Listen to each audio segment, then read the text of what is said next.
Call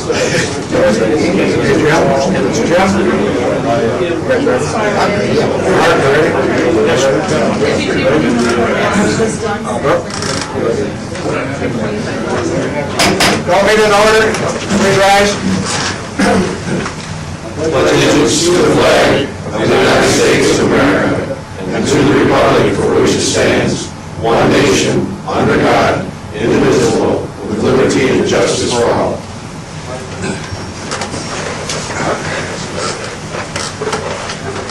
Let's bow our heads. Father in heaven, pray that you be with us today and instill in us open minds and trusting hearts. We pray that you watch over Carl Waitner Jr. and his family as he begins his new position in Colorado. We pray that you watch over this board, our elected officials, our employees, and the people of Manistee County, and keep us safe from harm and illness in perfect ways, under grace, and in the name of our Lord and Savior, Jesus Christ. Amen. Roll call, please.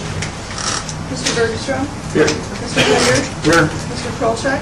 Here. Mr. Marshall? Here. Mr. Schmidt? Here. Mr. Schaefer? Here. Mr. Waitner? Here. Good morning, everyone. Good morning. Approval of meeting agenda. Motion to approve the agenda? Second. We have a motion, we have a second. Discussion? Not all in favor? Aye. Opposed? Motion carried. Consent agenda.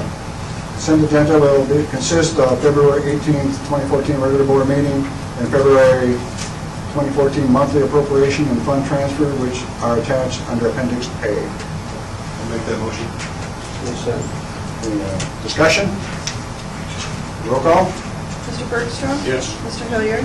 Yes. Mr. Kolchak? Yes. Mr. Marshall? Yes. Mr. Schmidt? Yes. Mr. Schaefer? Yes. Mr. Waitner? Yes. Public comment. Public comment, I would suggest, make the say that you come up to the podium, please. You have 5 minutes, and we have a very busy agenda today, so I will keep you to the 5 minutes. So if anybody would like to speak, say your name, please. And My name is Stacey Whitework. Good morning. I'm from the Chamber of Commerce. I'm the new executive director, so I just want to come and introduce myself. I've been on the position for about 4.5 months now, so we have a lot of things going on at the chamber, so I just want to stop in and say hi and introduce myself, and feel free to stop into the chamber at any time. thank you. Thank you. Nice to meet you. Anyone else for public comment? Good morning. My name is Jeffrey Dons, and I know a few of you folks applied for the position Mr. Waitner is going to be vacating. I don't want to take any more of your time, as Ken said this morning. Just wanted to introduce myself to all of you. For those of you that I don't know, had 8 years on the county commission, enjoyed serving my time when I had that opportunity, and please consider my appointment for the position as it comes up. Thank you. Have a great day. Thank you, Mr. Brown.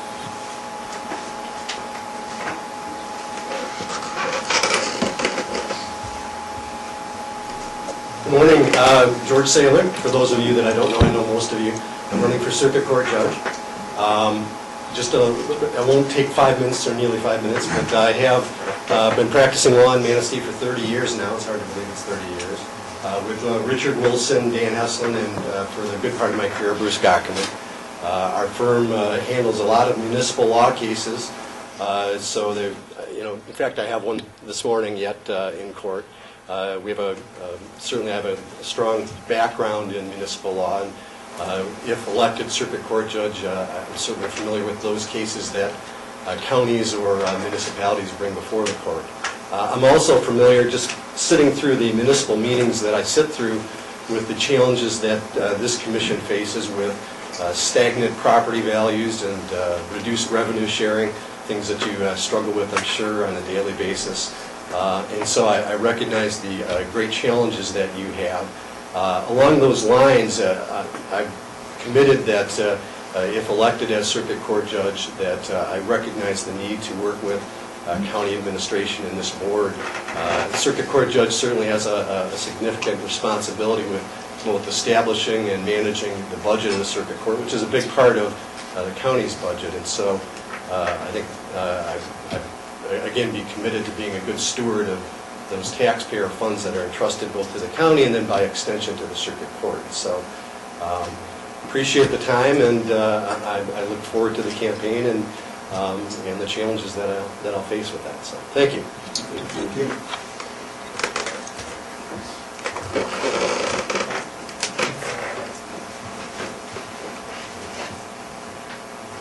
Good morning. David Meister, Nectar Township Supervisor.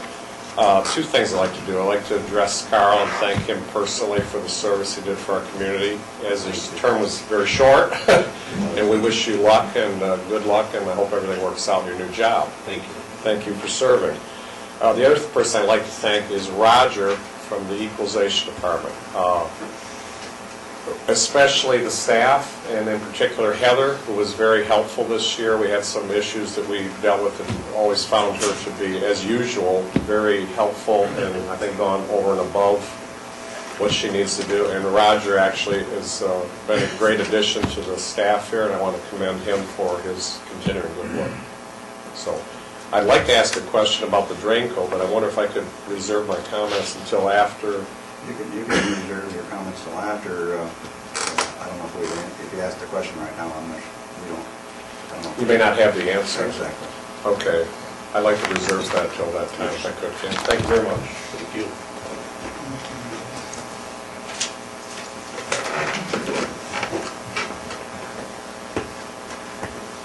Any more for public comment? If not, we're going to close public comment and we'll move on to the treasurer's report. Or excuse me, just a minute. Correspondence and recognitions, Tom?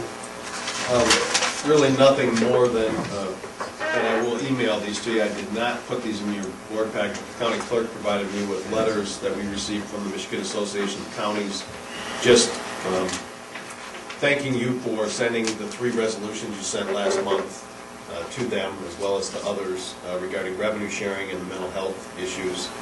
And I'll pass these along to you and make sure they're on file. The other thing that I'll just mention is we have a lawsuit going on right now in our jail. It's what I would consider, well, I'll just leave it at that. The facilitation for that is taking place Thursday in Kalamazoo. I'll be attending that, representing the county, and so next month we may be discussing, that issue in closed session. But I just wanted to let you know that I will be going there to Kalamazoo Thursday along with our attorney to attend that facilitation. Anything else? Anything else, Tom? No. Okay, thank you. All right, moving on, treasurer's report. Russ?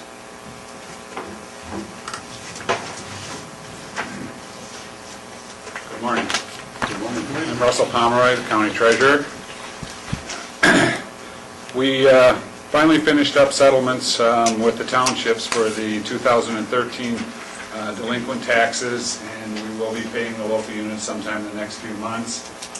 The total delinquent taxes for 2013 is $2,971,972.10. This is $186,114.08 less than last year, and this is the 4th year in a row that the delinquent taxes have gone down. Over the last 4 years, they've gone down almost $900,000 from their high point in 2009, where they were almost $4 million, $3.8 million. So that's a good thing that they continue to go down. I assume that they will probably be leveling off here pretty soon, but if we can keep them under $3 million a year, that's great. That way we will never have to borrow to fund our delinquent taxes. We are self-funded in our delinquent tax revolving fund, and so we're good. We also had our foreclosure hearing on February 10th. We had 266 parcels with outstanding 2011 and prior taxes at that time. We still have 155 parcels on the list, and that's after I take off 24 that I made payment agreements with, and they have until March 31st to pay those. A lot of people wait until the very last day or the last week and come in and pay those. Hopefully, most people will come in and pay them. Last year, on March 31st, we actually foreclosed on only 20 parcels last year. So hopefully we'll be somewhere around that again this year. On March 1st, every year, we do our forfeitures for paid taxes from 2 years ago. This year, we forfeited 604 parcels, 225 of which had the principal residence exemption. Slightly up from last year where we had 569 parcels, but that number varies. It's up and down year after year. 2 years ago, it was up close to 700. Last year, it was 569. This year, it's 604, so that number varies. And then PRE update. We haven't done any additional denial since my last report, but we did just send out 74 audit questionnaires for suspect properties. We're doing it township by township, plus any ones that we find red flags on as during the course of business. If we see something that looks like it should be audited, we will put a note in that, and then the next time we send questionnaires out, we include those. So this time we did Brown Township plus any questionable ones that we had. Next month, I will give you a fund balance report. Mr. Kaminsky didn't want me to do it this month because of the short time, so he wanted me to keep my report short. And then also, Gabbridge and Company may be here next month, or they may come in May. Next month, they're extremely busy right up until the 15th of April, and so I don't know if they will be able to come a week later and do the audit report. They may want to hold it off to May, but if they can come in April, they will come in April and present the audit to you as well. The audit isn't quite finished yet. I just got an email from them this morning asking for a few documents, subsequent events that are happening this year to tie up what they did last year. So, and that's it. Other than that, I just want to say, again, thank you to Carl Waitner.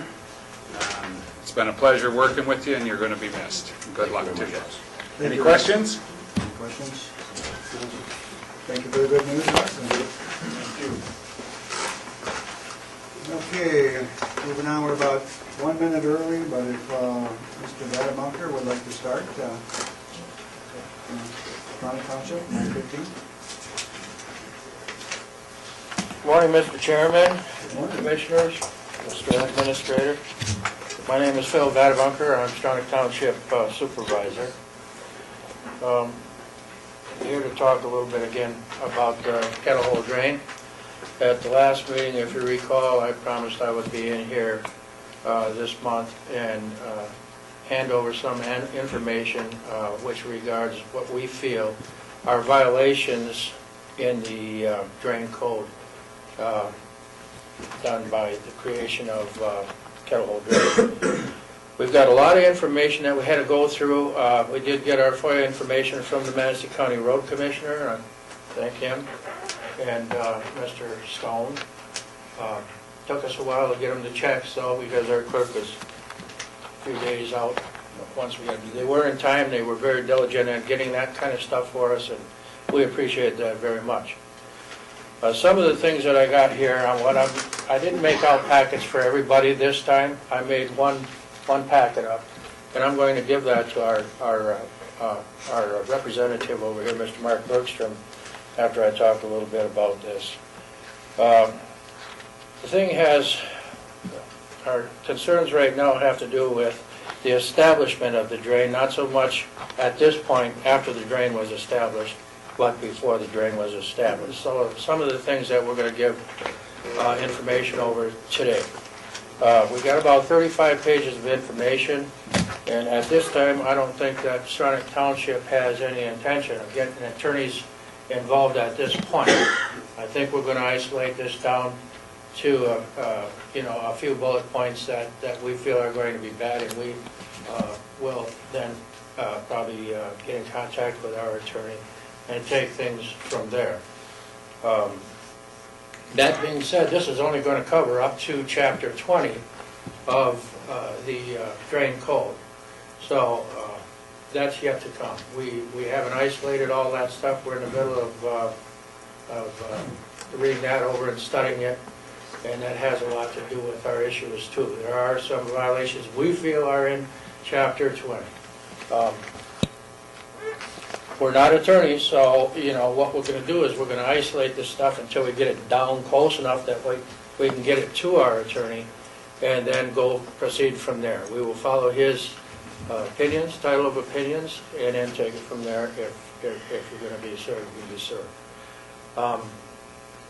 We may be back as far as handing out some information, a few more points. So with that, I would just like to give this to Mark, if you'll take it. And you can make copies to anybody that wants that if you want. And study that over, and you'll know where we're coming from. With that, I'd just like to say sayonara to Mr. Waitner. He's done a great job. It's nice. Thank you. And good luck to his successor. And I'm not going to take up any more of your time today. Just know that beyond the packets that I handed out to you all last month, we've isolated it down further yet, and time did not permit me to get it right down to a couple of pages for this month's meeting. But we will get it down further, and hopefully, and our board is still asking and requesting at some point, once we get this down, to request a special meeting by the county commissioner along with the drain commissioner to go over some issues here, because if we take them up at a regular county commission meeting, we're going to be at it all day long. So, I mean, it's going to be quite substantial. So we are requesting in the future, and I'll call somebody, let my representative know when we want to see, and then we'll get your answer then at that point. Yes, if a special meeting, if you're requesting a special meeting there, you can get a hold of Mr. Kaminsky too. Kaminsky. And he'll get a hold of the county board here, and Yep. we'll discuss that in one of our regular board meetings about setting one up. And I did, okay, that sounds good. I have a question. Okay. Yeah, this is the third time that you've come before a board, and I appreciate your diligence. But I am still kind of at a loss to know what your actual goal is. Our actual goal is to prove that this drainage district was set up in a manner that doesn't follow the exact. I understand that, and I did take the time to read the packet that you prepared for us. And if you determined that it was illegally set up, then where is this taking us, is what I'm asking. Are you looking to have the drainage tank thrown out, and then the cost of the project that was there paid by someone other than your township, or what are your goals? That's exactly the goal, because if it was done wrong to start with, why would we be responsible for paying? Why would we be responsible to have the financial burden on the drainage district, which may have been set up wrong to start with? And then I go back 3 meetings ago, when this board and yourself and other people in place, Mr. Pomeroy, came up with a solution to the payment, which was agreeable to all parties. And at the payment and closure of the bills outstanding, it was, I believe, agreed upon to abandon the district. And what happened to that plan? Well, that plan there, you need to take it one step further. You need to take it to the point where I said I'll take it back to my board. And as far as I was concerned, I wanted to get this thing closed out. But when I took it back to my board and our zoning administrator, the people who were studying at that point the drain code and trying to figure out what happened and why it happened and did it happen correctly, they decided at my board meeting that no, we're not going to go that route. We're going to have a special board meeting with the people in the township to find out what their opinions were and where we wanted to go from there. Okay, so your board decided to take this route that you're taking now. Yes. And I agree wholeheartedly that that's your right to do so. Yes. And where you were going is to show that the district was illegally formed, and if it was, then your option is to basically not pay for the improvements on the drain. We don't feel that we would be responsible for that, and that the drainage district should be disbanded. The fact is that, you know, a lot of these points were done correctly, but there's a sequence that has to be followed when you're doing them, and there are some sequences in this procedure to set up the drain ahead of time that we feel were followed correctly. I appreciate your passion and your frustrations. The part of it is, we just have no jurisdictional authority over this problem. I understand.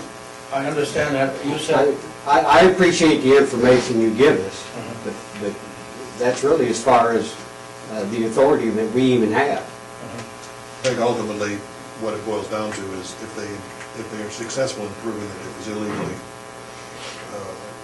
formed, then the county is going to be looked at very, very heavily to pay the bill. So I think it does have impact on us. And we Well, need it to- may have impact on us, but we don't have the authority to turn everything over. and it's our intent to educate you. You know, you don't go out and read the drain code every single day, so, you know, and I don't either, and I don't like having to read it, but I'm the supervisor of the township, and I have to represent our people best I can. Here's the thing is, the more you are informed, the more you're gonna know where we're coming from if that day and point in time comes. Thank you. Okay. Any more questions? Yes, Mr. West. I just have a question, and I don't, probably Kelly can't answer it, but I've been asked it numerous times, and I've kind of asked it. Originally, I'll just use your name, Ms. Hogarth, they requested to the MDOT to actually look into the drain and actually the formation of the drain. At this point, near as I can tell, she's out of the drainage district for being even though the drainage district actually does help drain her property. What I'd like to know is, how did she get out of the district if in fact she was the one that started it? She sits on the road commission board. How does she get out of the district that actually affects her property? I'd love to know the answer to that question. I've asked it a few times and I can't seem to get a direct answer. Do you know? No, I don't. But you're gonna have to talk to the last drain commission, Mr. Guy Benedetto, who decided that he was gonna eliminate that. We do have, I have my zoning administrator here, and if you want him to answer that question, he can. No, can you answer that question? Yes. You can That answer is it. one of the biggest issues that we have, that they did not follow the statute. Your name, sir? Larry Thompson, Thank you. that's one of the biggest issues they didn't follow. That's one of our, Oh, well, just a second. Okay, I don't think you answered the question. And the issue is that there should have been another board of determination, and there wasn't, to change that district. Okay. Did anyone inquire from the new drain commissioner as to whether or not there was records as to there was a meeting or not? We have his records, we got, Nothing shows up. you know, and there is nothing in his records that even pertains to that.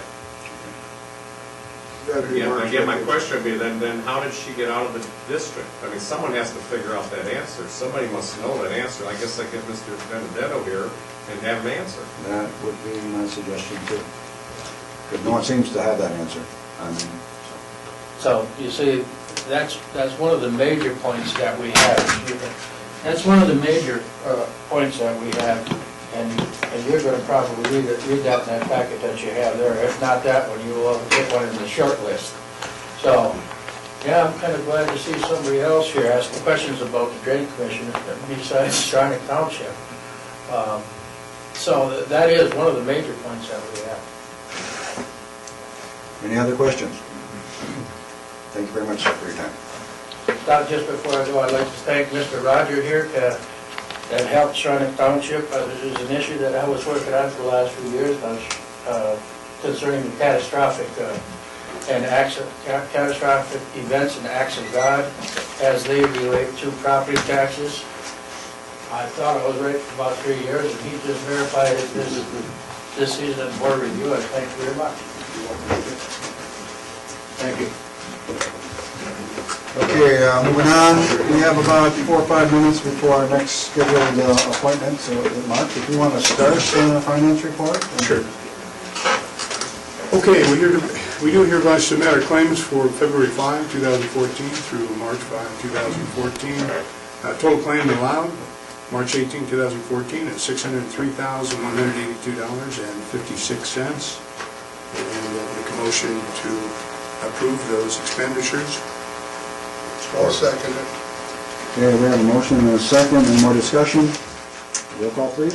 Mr. Hilliard? Yes. Mr. Kolchak? Yes. Mr. Marshall? Yes. Mr. Schmidt? Yes. Mr. Schaefer? Yes. Mr. Waitner? Yes. Mr. Bergstrom? Yes. I'll entertain a motion to accept the finance report. I'll make the motion. Support. Discussion? All in favor, say aye. Aye. Opposed? Motion carries. Ways and Means? Okay, Ways and Means Committee met on Wednesday, March 5th, 2014 at 10 a.m. All members are present, Mark Bergstrom, Jim Kolchak, and Richard Schmidt. There are several other folks at the meeting.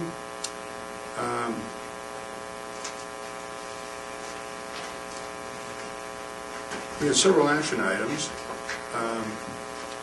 The first one was Mr. Schmidt recommended that, well, we're taking care of that, excuse me. Mr. Schmidt recommended entering into a contract with NGT of America, Inc. to complete Manistee County's cost allocation plan for fiscal year 2013, 2014, and 2015 at a cost not to exceed $7,500 per year, and authorize the chairman to sign the agreement. No alternative recommendation was proposed.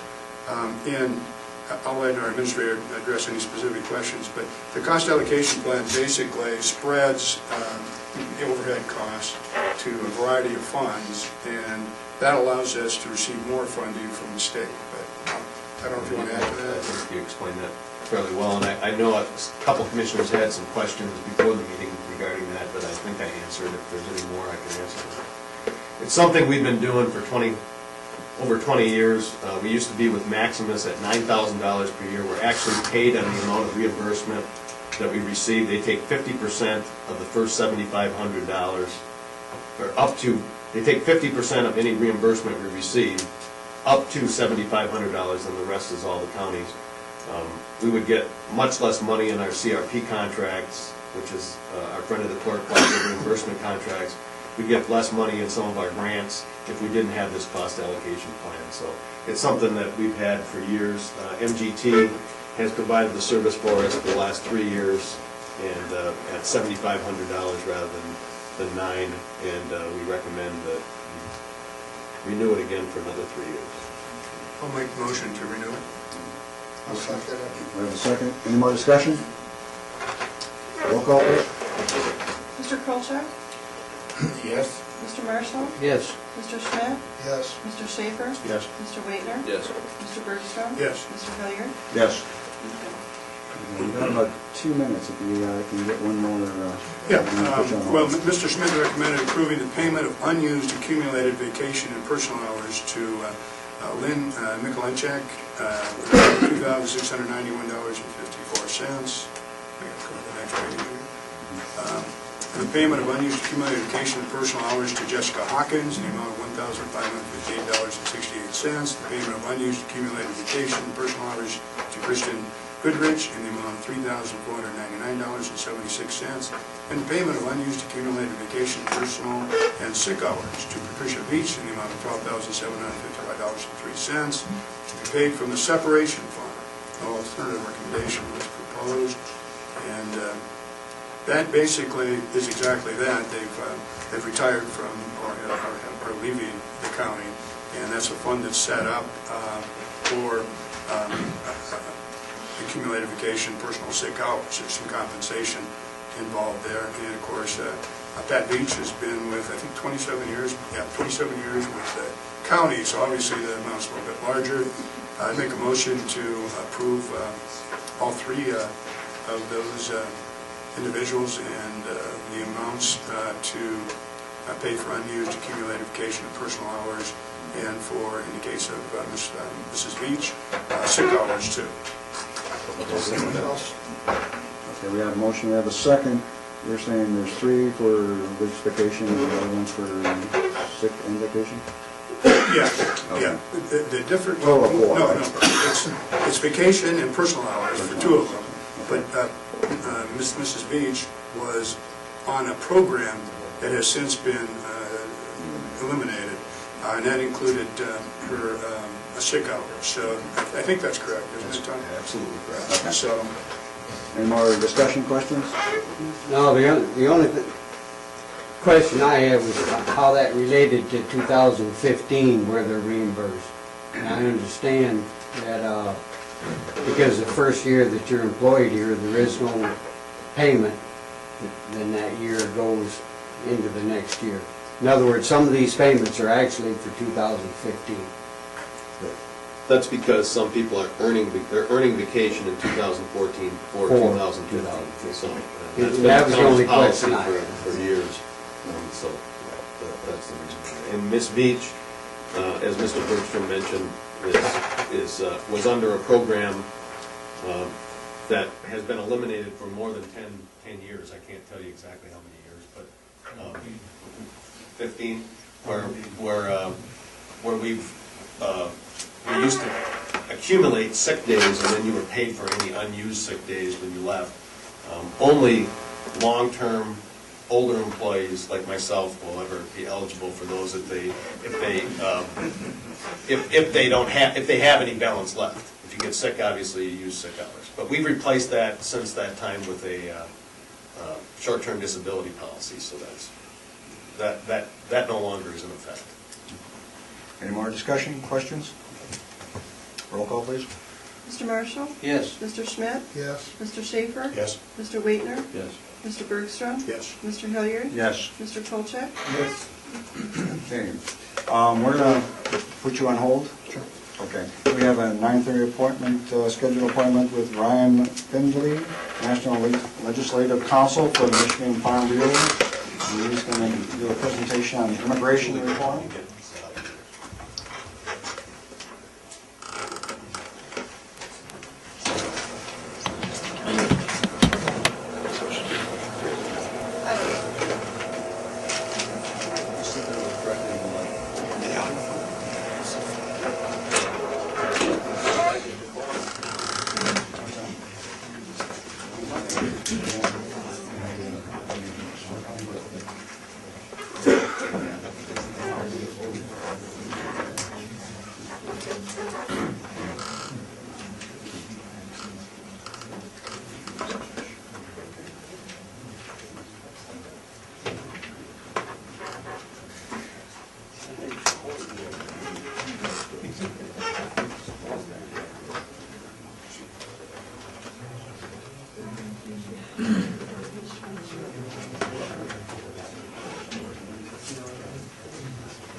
All right, thank you, Mr. Chairman. I appreciate the invitation from Mr. Kaminsky to come up and address you. My name's Ryan Finley. I handle national issues for Michigan Farm Bureau. I've been in this role for around 7 years, which means I was around in 2007 when we failed at National Comprehensive Immigration Reform the first time, and then given it a shot the second time. A lot of things lined up in 2012 for immigration reform at the national level. But what does that mean to Manistee County? What does it mean to West Michigan? I want to give you a little overview of labor needs in West Michigan and what it means to Michigan in general, what we're looking at from national legislation, some of the campaigns that are going on, and then I'm happy to answer any questions that you have. I want to make sure that, I don't know if the screen is doing the black screen. There we go. Okay. So we'll talk a little bit about the labor challenges, like I said, the House and Senate legislation. And and then where we're going from there. Real quick, just a little bit about me. I am originally from Michigan. I grew up on the east side of the state, on a row crop farm in a little town called Carroll. My family, 2 brothers and my father, still farm there today. My experience with labor was working with migrant workers in the field hoeing sugar beets. Unfortunately, today, the youth don't have that rite of initiation with Roundup Ready sugar beets. It's a little easier, but the organic operations in the thumb still utilize that, so still using labor over there. We certainly have a coming labor challenge, and I'm gonna zip through a few graphics. This is an enumeration study that was done last year. You look at Manistee County, between 600 and 1,000 seasonal and migrant workers that are utilized in Manistee County on an annual basis. And you can see West Michigan is clearly, when you look at the red areas, that's more than 5,000 seasonal and migrant workers, and that's a really big deal in Michigan. We have just under 50,000, right around 49,000 seasonal and migrant workers that are utilized in the agricultural world or within agriculture in Michigan on an annual basis. Again, I think it's important to note that this study, the data came from 2012 is when they did the study. They were looking, those farmers that responded and those entities that responded were looking at the most immediate years. 2012, we had a freeze event in Michigan. Unfortunately, a lot of farmers know that. Some of those workers left to go to the Pacific Northwest into California. 2013 rolled around, we had a phenomenal crop in Michigan. When you look at cherries, when you look at apples, when you look at blueberries, we were short on labor. And why were we short on labor in Michigan in 2013? There were a lot of different reasons.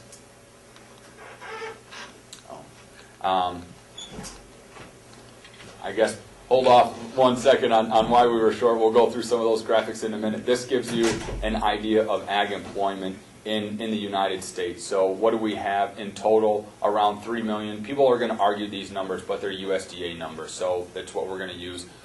The number that we hire, around 1 million. The number of illegals are between 50 to 75% of those that we hire on an annual basis. And then this is really the big one, this H-2A. If you're in agriculture today, the only way to bring in a foreign worker legally is through the H-2A program.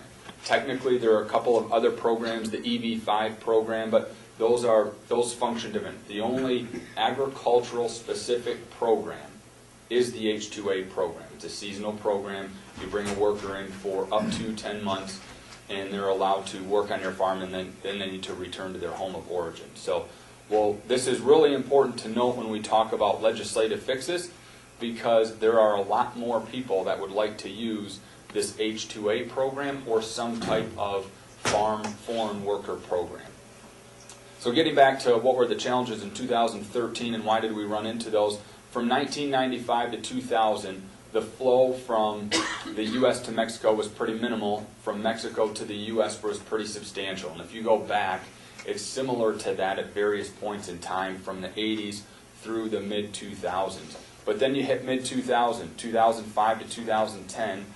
For the first time in a generation, we had a net migration. We had more people going from the U.S. to Mexico than we did from Mexico to the U.S. That was evident all over agriculture, and it was evident in a couple of other areas. So were these policy driven? Some people would say that post 9/11 with the previous administration there was an effort to secure the border along Mexico, and this is part of the reason. Part of the reason is the recession. Part of the reason is there weren't as many jobs for them to come to, but the bottom line is the numbers, we had a net migration flow from the U.S. to Mexico for the first time in a generation. Now farmers are looking at something that's a little different, a little more unique. When you look at the number that are settled, that's this orange color, that continues to increase. In other words, we don't have people that come here, they work in the summers, and then they return to their country of origin. They may still migrate, they may follow the crop, as you see in the blue, but even that begins to pinch. And then you have these shuttlers, the people that are along the border. We don't really have that much in Michigan. And then you have your newcomers. Obviously, that has shrunk. But these two categories, the orange and the blue, are what really stick out to Michigan farmers. And those that follow the crop. there's two general patterns. One would be from the Florida area up through the Carolinas, and you fan out through Pennsylvania, New York, and Michigan. The other one, where a bulk of Michigan workers come from, would be Texas. And they come up through the heartland, and then they would fan out between Michigan, Illinois, Wisconsin, Minnesota area. But a lot of those people, a lot of those migrant workers are settling. If you're in Florida and you don't want to drive through Georgia because of some of the state laws that they've implemented there the last 5 years, you're going to stay in Florida. Well, if you pick citrus, or if you work in some of the strawberry fields, after a while you decide, instead of working in agriculture, I'd rather have year-round employment, and I'd work in construction or in the hotel or restaurant industry. And so they settle, and that reduces the migratory flow. That's one of the variables, and one of the reasons that we had a shortage of workers in 2013 is because of that pool of workers that migrates around the country to harvest seasonal crops is depleted. It's reduced from where it was before. And this really shows that you look at the number of workers that have worked from 0 to 4 years, 2007 to 2009 was the lowest we've had since the late 80s. I think you could really back this chart up into the early 80s and it'd look very similar. On the other side of that, the number of workers that have been here 20 plus years, that has grown. It's the largest that we've had since the early 90s. They're numbers, but when you walk onto farms and when you talk to farmers, they're going to be able to articulate this with people that they've had on their farms that have returned for 20 years and that aren't coming back now, or that have been there for 10 years, and instead of calling a friend or a relative, there's nobody else to call on to help out. And so that's the statistical challenge that we have, but the real challenge on the farm when you talk to the farmers in Michigan is that we don't have somebody. I'll talk a little bit about what we see in the House and Senate as legislation, and then I want to explain. I guess now's probably a good time. If you were to look at a chart, if you were to, on this side of the room, if we were to call this side of the room old school, and we were to call that side of the room H2A, this side of the room, the old school side of the room, is where we typically have what's referred to as a direct hire. Every May 1st, I know that I'm going to get ready for my asparagus season. I'm going to hire some workers on my farm. I am going to provide them housing, and they show up. Maybe I call them 2 weeks out, but they pull into the driveway, and we go out there, we fill out the I-9s, we fill out the appropriate paperwork, and we hire those employees. Same thing with cherry or with apple harvest or the other seasonal vegetables that we have. The H2A program on the other side of the room is a very convoluted foreign worker program that exists today. It's existed since the 1986 Immigration Reform and Control Act, or IRCA. That H2A program requires a farmer more than 3 months, or more than 60 days, I should say 2 months, more than 2 months ahead of their date of need to file an application. So this time of the year, you would say, I need someone on my farm May 15th. The challenge with that is, what is the weather going to do in the next 60 days? Is it going to stay cold? Is it going to warm up pretty quick? What's going to happen? It's really hard for a farmer to identify that date of need, when they're going to start, and then when they're going to end. And how long is the season going to take? Is it going to be a great crop? Is it going to be a light crop? But the application process in this H2A program that's on the other side of the room requires me to identify when the start, when the stop is. I pay a substantial hourly rate.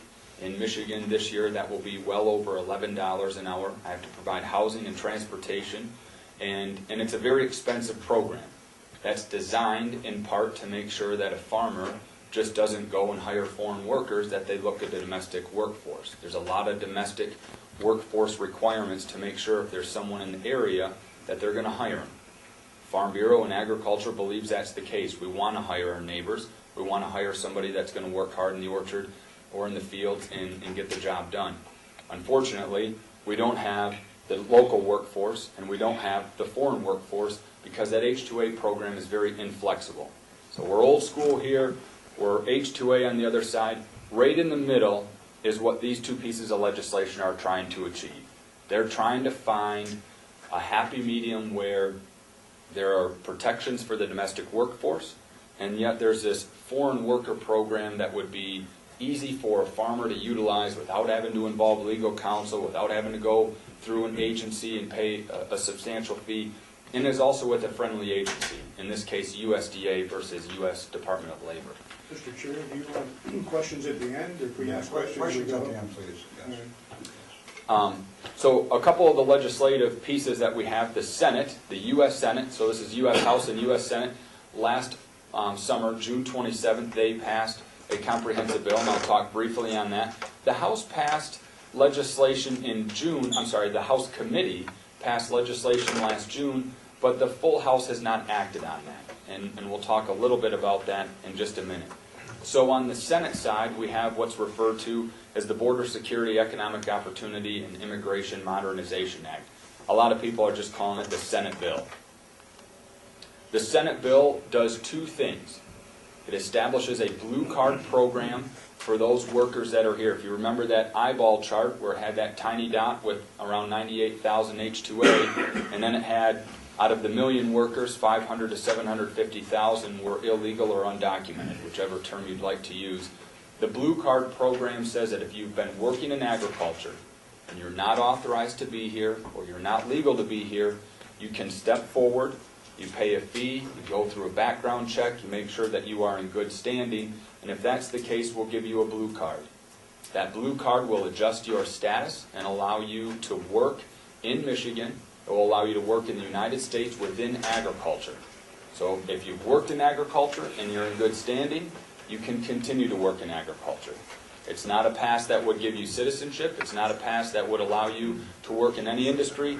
It's simply for those that are illegal or undocumented in agriculture to remain in agriculture for 5 years, renewable one time, so 10 years, and then they can start the process like anyone else from a foreign country, and they can apply for a green card at that time.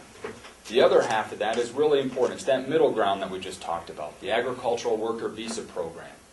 Today, the only way of hiring that foreign worker is the H-2A, and it's a contract program. The new program is going to have two options. It's going to say if you've used that contract program and it works for you, you can continue that contract program.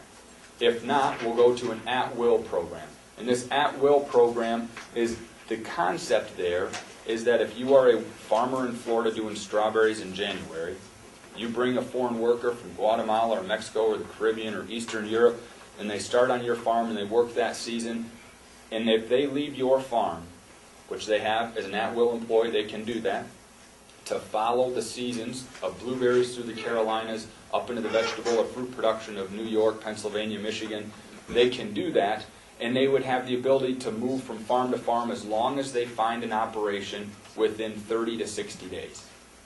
So we want to make sure that we have a strong system that tracks people in this country if they're in from a visa program. We okay on time, Mr. Prince? Yes, sir. Okay, or Mr. Chairman. All right, you cut me off if we need to. So, real quick, a couple of the wages within this Senate bill would be $9.64. If you're looking at a lot of the crop harvesters, so today a lot of farms are paying well over minimum wage, but they're using minimum wage to calculate a piece rate. So if you're in agriculture, a lot of that makes sense, but for those that are not engaged, then $9.64 would be the floor to hire employees. And then all ag employers would be required to provide housing. And I think that's something that a lot in Michigan already continue to do. That's something that's important that we're going to continue to do. On the House side, it's the Agricultural Guest Worker Act. It functions very similar. It's going to have two pieces. It's going to say, hey, we're going to have a contract, we're going to have an at-will. It doesn't provide, instead of $9.64, it does a prevailing wage or the state minimum wage, but it does not impact that current workforce. And so from an agricultural standpoint, we're concerned about not adjusting the status of those that are currently on farms, because a lot of them would be your mid-management that are working on farms that have been there for 20 years or a significant period of time. But what gets really interesting is you have a lot of politics within anything but the House side. You have Mr. Speaker Boehner, Speaker of the U.S. House, in November said, we have no intention ever of going to conference with the Senate bill. and then a couple weeks later said, is immigration reform dead? Absolutely not. So he's kind of been all over, and in December he said, nope, we're going to do immigration reform, we need to move forward with it.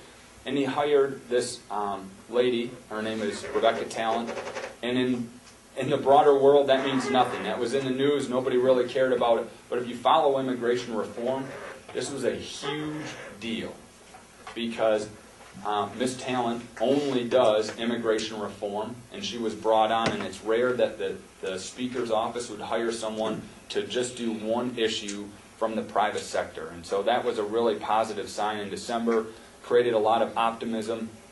And then we roll into January 30th, and after the House Republicans met, the House leadership issued their principles. So even though they have a bill from last year, they said, we're really going to focus on these 6 principles, and this is what we're going to craft new legislation around. That is being crafted right now. Then you start into the political theories of when are they going to introduce it. There is some speculation at this point that House leadership is working on a bill that contains these 6 provisions. For agriculture, we're going to have to wait and see what those look like in the legislative arena. We expect this to happen at some point in the June or July timeframe. And some people say, well, that it's an election year, that will never happen. In the crazy world of DC politics, we could get into it, but they're kind of waiting for some specific primaries to end before they do this, and they think that they can do it between those primaries and the general election. So for us, the take-home messages that I'd like to share with you is that Michigan farmers are short on labor. They were in 2013. They will be in 2014. If you look at the map of Michigan from northwest all the way to southwest, it will be more severe in northwest Michigan. And then it will be less severe in west central, and then it will be the least severe in southwest Michigan. But we have farmers in northwest Michigan that left apples on the trees, that mowed asparagus in 2013, and instead of hand-picking cherries, had to shake them and put them into processing, which cut the value in half. Agriculture is a big deal in this part of Michigan. It's a big deal all over West Michigan. It's part of the culture. It's part of what we do, and farmers are going to be short. And our message is simply that we need to have immigration reform, and we're really advocating and pushing that at the state and national level. So with that, Mr. Chairman, I'm happy to entertain any questions. Thank you. Any board questions first? Yeah, I was looking at your graph of the surplus, and most of the workers are illegal, so there's a reason why people aren't going on H-2A. It's either because it's too complex, takes too much time, or costs too much money. So are they involving any of the farmers in this too? So, let the federal legislature, House of Representatives, and Senate decide these things. You end up with all kinds of complex BS with equality. Right. And, are you going to have a process that's going to so cost the worker, the employers, so much money and so much time that they're not going to want to follow it, and we're going to have a shortage just because they can't handle all the paperwork. That's a big fear in the countryside. And I'll start by saying in 2011, you had a lot, and I know people don't like interest groups in D.C., and they say the lobbyists aren't the best situation. As a lobbyist and someone that works for an interest group, I'm going to say that to a degree, they're beneficial. And the sugar cane producers of Louisiana and the sweet potato growers in North Carolina want something different than the fruit growers and vegetable growers of West and Northwest Michigan. But what did not happen in 2007, but did happen in 2011, 2012, and as we went into 13, is all of those agricultural groups came together. And we created our own list of principles. And what we said over and over and over again is you have to get as close to the marketplace as possible. Whatever you create, it cannot be that H-2A program. It has to mimic that aspect of on-the-farm hiring that we do here in Michigan. And I think that we got close with some of the at-will, but there are some significant differences in the H-2A program to the foreign worker program. It's going to be done through USDA. H-2A currently has about 5 agencies that you have to work with. The new one is 2. It would be USDA, and that's the farmer interface. The second one would be Department of Homeland Security, just making sure that the border, from a border security standpoint. So I hear your concern, and that's exactly where we are, where the farmers are. We want to make sure that this isn't impossible to use. It has to work. We don't have any other options. Well, I think immigration reform is needed, but I hope it moves in that direction. Thank you. Appreciate it. Any other board questions? I have one real quick question. Do you have any statistics on how much of the labor force used in farming is actually local? You know, I come from Iowa. I was raised in a rural agricultural area, and back in my day, a lot of the agriculture was done by high school kids in summer, et cetera, et cetera. Has that gone away? Yeah, it's changed significantly. So if you look at the grain crops, and I'll talk about it in 3 segments. If you look at grain, so corn, soybeans, wheat, primarily all the hired help within the grain industry would still be local. If you move into the dairy industry, one exception with grain, if you're doing seed corn in Southwest Michigan's pretty prominent with seed corn. In the last 3 years, the number of youth that have gone out and detasseled or done rogue corning or rogued in the cornfield, that is switched. And last year was the first time that I'm aware of that they brought H-2A in for that because they simply did not have enough youth in Cass County and some of those other surrounding counties to do it. Within dairy, that's been a little longer, maybe the last 10 years. We have seen this transition from you would hire someone locally to help milk the cows or bale the hay or chop silage. That has certainly changed with some of the larger dairy operations. But even into the mid and smaller size, we are seeing more migrant workers within those industries. Dairy is excluded, specifically goat herders, sheep herders, and dairy farmers are not allowed to use H-2A. So they're using typically a Hispanic migrant worker that decides to settle. So if you go back to that graph where they've settled, and that's been within the last 10 years. And then fruit and vegetable, it's been about a generation. So if you talk to some farmers that go back 2 generations, they would say from the Appalachian area, they would have workers that were domestic from the U.S. that would come up, or they would supplement with youth from the area, and then that has certainly turned into typically a Hispanic migrant that is in the fields that are working fruit and vegetable operations today. Do you attribute this to the wages involved, or the culture, or what? I think that there's a lot of variables that are related to that. I wouldn't want to speculate on that. This presentation actually stems from a presentation by James Byron I seen last summer, and that's exactly what he talked about, actually leaving crops on the ground in specifically Ottawa and Allegan counties and such, more southwest. Yep. Or southwest Michigan. But he talked about the immigration reform and how important it is to Michigan, and I believe that. We have 46,000 acres of farmland in the county of Manistee. That's 13% of the land. We bring in almost over $10 million in farm products into the county because of the farming. And I think the immigration reform is important. If you talk about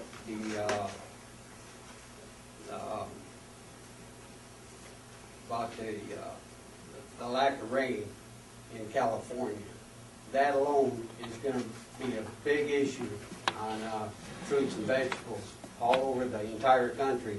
And we have to protect what we have in Michigan, I believe. I would really like to see some type of resolution sent to a Manistee congressman and just talk about we really need to put the immigration reform on a priority list. I understand last summer with the Affordable Care Act and then the sequestration, obviously it got down to where it was not a priority at all. And then like you pointed out here, in January, now they're saying it's a priority. But if you read the paper tomorrow, they'll talk about, well, we have so many differences, we aren't going to talk about it. I think somewhere along the line, we as county commissioners need to protect our county in this case, but actually the entire state of Michigan, and really make this a priority for immigration reform. I think that we have to protect our crops here in the state of Michigan. I appreciate your comments this morning. USDA announced that they anticipate food prices to increase 3.7% due to the drought that's happening in California and some of the other challenges globally. That's going to be a real issue for everyday people when they watch their food prices increase. I was with a group of vegetable farmers 2 weeks ago, and the question was put out, are you guys, and they were larger vegetable producers here in Michigan from around the state, are you going to increase your production with the drought in California? And the answer was no, we're decreasing it, because even though we would love to capitalize on their unfortunate circumstance, we don't have the work to pick it. Don't have the labor Yep. to harvest it. That's right. That's right. And the only way to get that labor is some type of immigration reform. It And would until certainly we help. know the exact differences, now I understand that, you know, I can't say we gotta have immigration reform and then have a law come out that's just wrong. But until we get them talking and actually force them or ask them, if you will, I think through a resolution that would be supported actually by every county in the state of Michigan, that it's important to put this on the priority list. It certainly would hurt. Any other board questions? Public questions? I urge the commissioners, actually, Alan's suggestion to me for a resolution would be great. I'll put my other hat on. I farm and have farmed for 35 years. I grow apples, cherries. We had I think 4 guys last year. Couldn't get anybody, basically. And we finished because I did not have a full crop. I talked to someone yesterday, actually a friend of mine, he did not harvest 800 boxes of apples for lack of workers. He actually got some H2 workers finally, but they got here late. And I don't know if you kind of explained, you have to pay for transportation up from wherever they're coming from and set them up with food if they don't have a place to cook. If they don't work out and don't make the minimum wage, you have to pay for transportation back. So that gets rather costly. I'm looking into H2A this year because I don't know who's going to come back. To answer Brooke's question, I would say 99.9% of the workforce is Hispanic or some other form. Local people, I haven't had 2 local people ask for a job in the last 30 years to pick apples. So I think if you go to any farm around that picks apples, you'll find very few locals. You will find quite a few Hispanics that have now moved here and made this their full-time home, and they're not going back and forth. They actually are members of the community, have kids in school year-round, and they're actually trying to make a life for themselves as opposed to going back and forth. So I'd urge you to take up this suggestion. I think it's a great idea. Any other public questions? If not, thank you very much, sir. Thank you. Appreciate it. Couple minutes late. What we have now is we have a public hearing on the brownfield plan for the Portage Point Inn redevelopment. Before we go into public hearing, we have Mr. Carson here along with another gentleman, I'm not sure. And before Mr. Carson's, he's going to explain what this is all about. But before Mr. Carson starts, if anybody wishing to speak after he is done, after the public, before the public hearing, please leave a sign-in sheet over here for you to sign in. So if you're wishing to speak at the public hearing, please use the sign-in sheet for Mr. Carson. Okay. Well, we have a brownfield plan, which was put together by a consultant group, Outwell Malby, and we actually have our consultant, Matt McClellan, here to do a little presentation. The plan itself is for Portage Point Inn. It has been approved by the Township of Onekama. It has been approved by the Brownfield Authority, and now it is before the county board. And with that, I'm going to go ahead and let Matt go ahead and do his presentation. He will explain how the tax increment financing works, how the Brownfield plan is set up, and we'll ask for a resolution of support and approval. Thank you very much. As Rob said, my name is Mac McClellan. I'm with Outwell Mobby from a consulting engineering firm from Traverse City. We were hired by the County Brownfield Authority to implement a EPA Brownfield Assessment Grant, and this project is part of that grant as well. Get fired up there.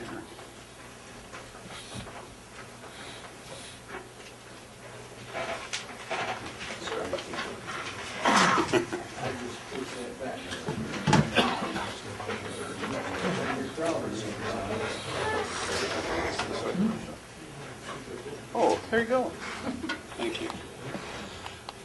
Just briefly, as Rob mentioned, we're here to discuss the have a public hearing, and the approval of the Brownfield Plan by the Manistee County Board of Commissioners. Before I get started, I wanted to introduce a couple of folks. Bob Gazan, who is the developer for Portage Point Inn, is here as well, and I may have a few comments, but available to answer any questions. Kathy Adair Marin, thank you, is from the Brownfield Authority and also the Alliance for Economic Prosperity.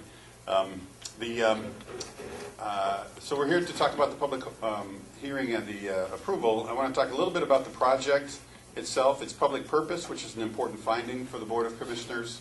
What is brownfield eligible property? How does brownfield tax increment financing work? What is the timeline that's being proposed for the project and approvals? And then, again, requesting action for your consideration to adopt the resolution approving the brownfield plan. Act 381, which establishes the abilities for local units of governments to establish a brownfield authority and to pass these plans, requires approval of the plan by the County Brownfield Redevelopment Authority and Manistee County Commission, as well as concurrence by the Onekama Township. The Brownfield Authority approved the plan on the 19th of February, and the Onekama Township concurred with the plan on February 4th.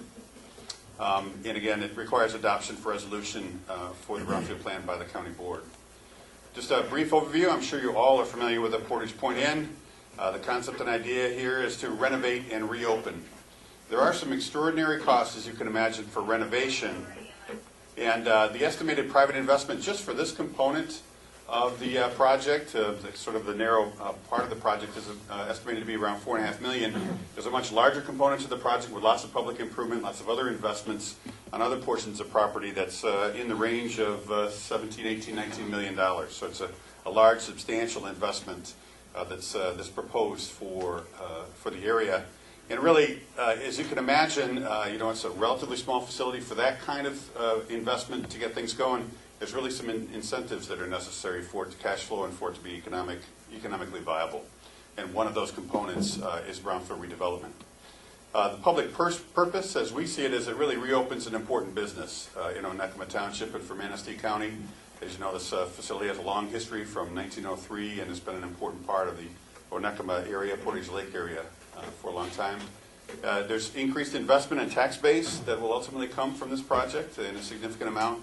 A lot of additional employment, estimated to be somewhere in the range of 125 jobs in the area.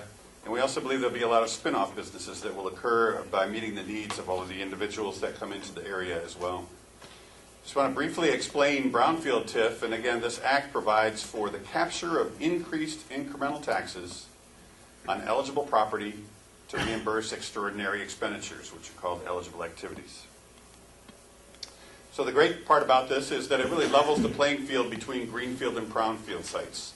If you go and build these projects out in a greenfield area somewhere, you don't have all these extraordinary costs, environmental costs, lead and asbestos abatement, demolition, selective demolition, all of those kind of issues. So it really levels that field.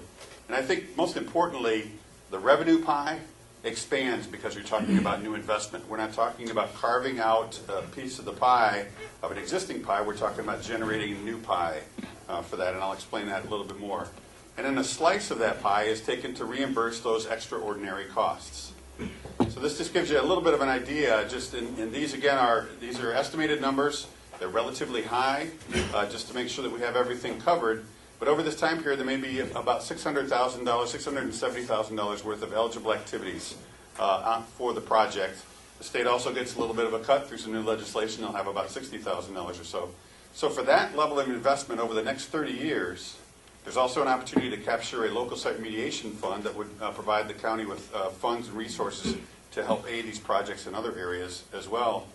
But over that time period, locals would gain about $1.2 million and the state would gain about $2 million in taxes. So for that investment, for that 25% investment, you're getting 75% of revenue over 30 years, and of course those taxes continue on after that 30-year period. Just to give you an idea about tax allocation, this gives the percentages of that. The state is a predominant share, 60%. The county is a predominant share as well at 20%, with the other taxing jurisdictions as well.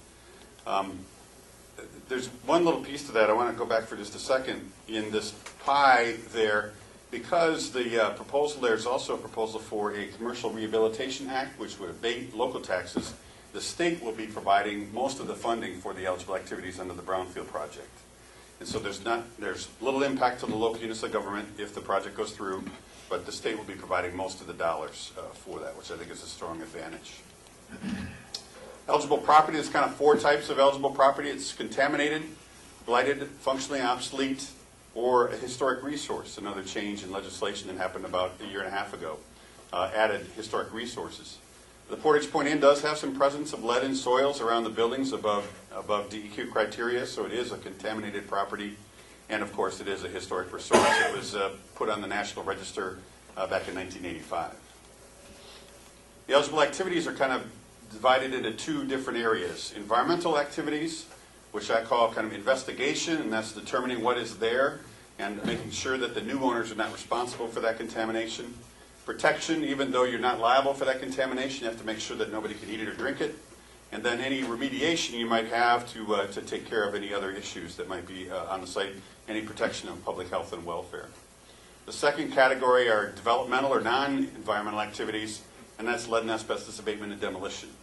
So these are the only costs that can be covered under the Brownfield Act. These are the extraordinary costs of redevelopment on this site because of environmental issues and because of past practices which used asbestos and other issues for the needs for some selective demolition on the property. We've provided a budget in the Brownfield plan. Again, these are fairly conservative numbers on the high side. The actual expenditures will only be those which will be reimbursed, so this isn't like a grant program. The expenditures are made, the invoices are reviewed by the Brownfield Authority, and they're only reimbursed based on the actual expenditures there. So about $212,000 in environmental activities.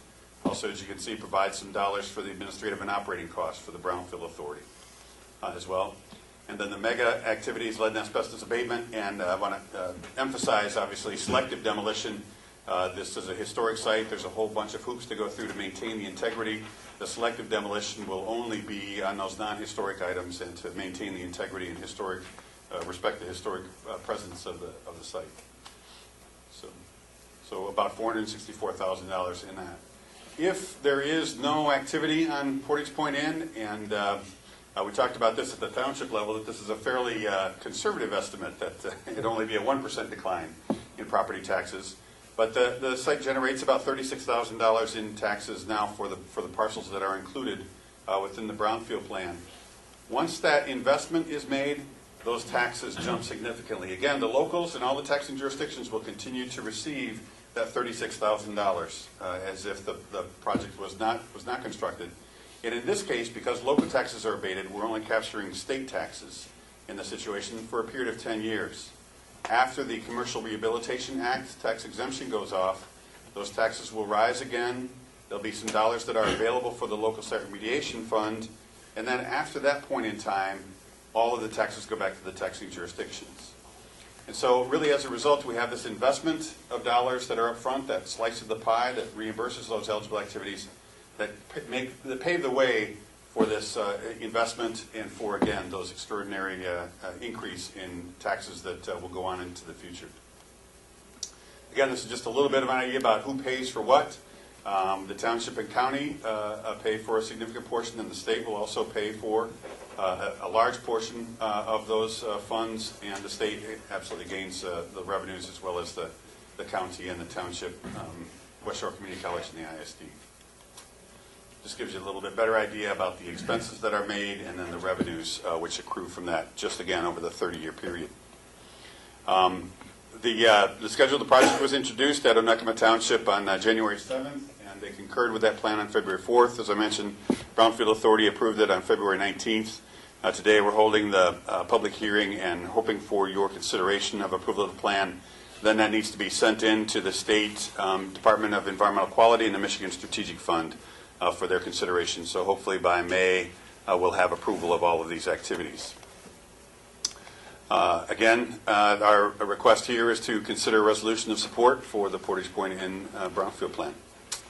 I'd be happy to answer any questions, or I'm not sure if Bob has a comment as well. Yes? No question, Jeff. Okay, thank you.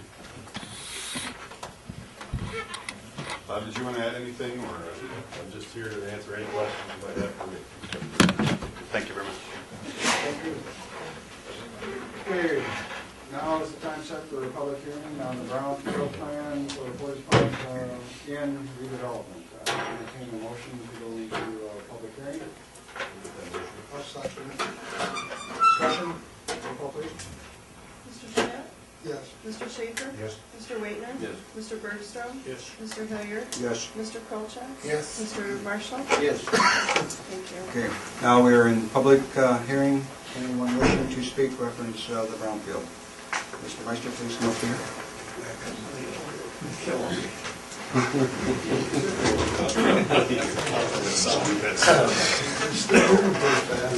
Township hat now. I'd urge you to pass the resolution. We think it's a great idea. Some of the numbers about the 1% decrease were kind of hopeful at best. If we do nothing, the condo values have gone down there about 50% in 5 to 6 years.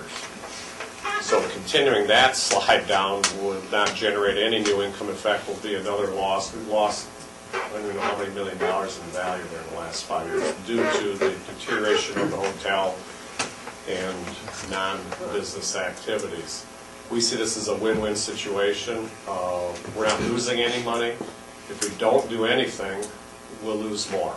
If we grant this and he continues with the project, which he is, there's a total investment of approximately $20 million if you add everything together. It's a cornerstone for our community. It's a great thing. And I love to help the condo owners because they come in whining about their values. Some of them have lost basically $150,000 a unit. So that is actual revenue that the county has lost. Money that will be recouped, it's not in the brownfield because they're part of the inn, but they're not in the brownfield development. I think their values, if I'm not mistaken, Matt, theirs aren't capped, are they? The condo owners? That's correct. So if I get a 10% increase back in that value, their taxes are going to go up, so there will be immediate tax income coming back into the county. Because there's 38 condos that are out of the brownfield zone. So that's it. Any questions I could answer as a township? Any questions for you? Thank you, Mr. Meister. Thanks. Any more public comment? My name is Art Sipple, I'm a property owner in the area. Does this mean, yeah, S-I-P-P. And would you please go to the podium, sir? Thank you very much. A few years ago, we were told that we had to establish a sewer from the camp out to the hotel, which would cost a property owner like me, a small property, about $8,000 over the life of it. I contended that I wasn't going to hook in, I wasn't going to do this, I wasn't going to use it, I'd be happy to pay a large fee if I ever hooked in or established a residence. I was told that we're going to put it on the south side of the road, most of the houses are on the north, but they would not have to pay the cost of running it up. It would seem to me this might be a predecessor to the next step of putting a sewer out to the hotel, because I do know the condos and the sewers have a great deal of concern, and that's part of the problem. I'm just wondering if that is the next step that the township would see, or the township supervisor could answer that question for me? Only if you want, if you have that information. We're looking at a sewer project to run a line from Little Eden out to the Portage Point Inn at this time. Actually, hired a consultant. And working on cost estimates to do that, but the people along the line, they're not going to be part of the district. They're not going to be? Okay, last time we were told we had to be part of it, except for a few people excluded. You want me to answer that? Well, we're getting a little out of line here. It's going off base. Yeah, we're a little off base here, so if you want to stick to the project, the hearing date. Okay, thank you, sir. Any other public hearing? Mr. Pomeroy. My question is have the base values been established yet? Yes. Yes, they have. Okay, and what date were they established? December 31st of 2013. Okay, that's all I need. Thanks. Any other public comment? If not, I'll entertain a motion to go back into regular session. Can we have comment from the commission too, or at this point, or? Yes.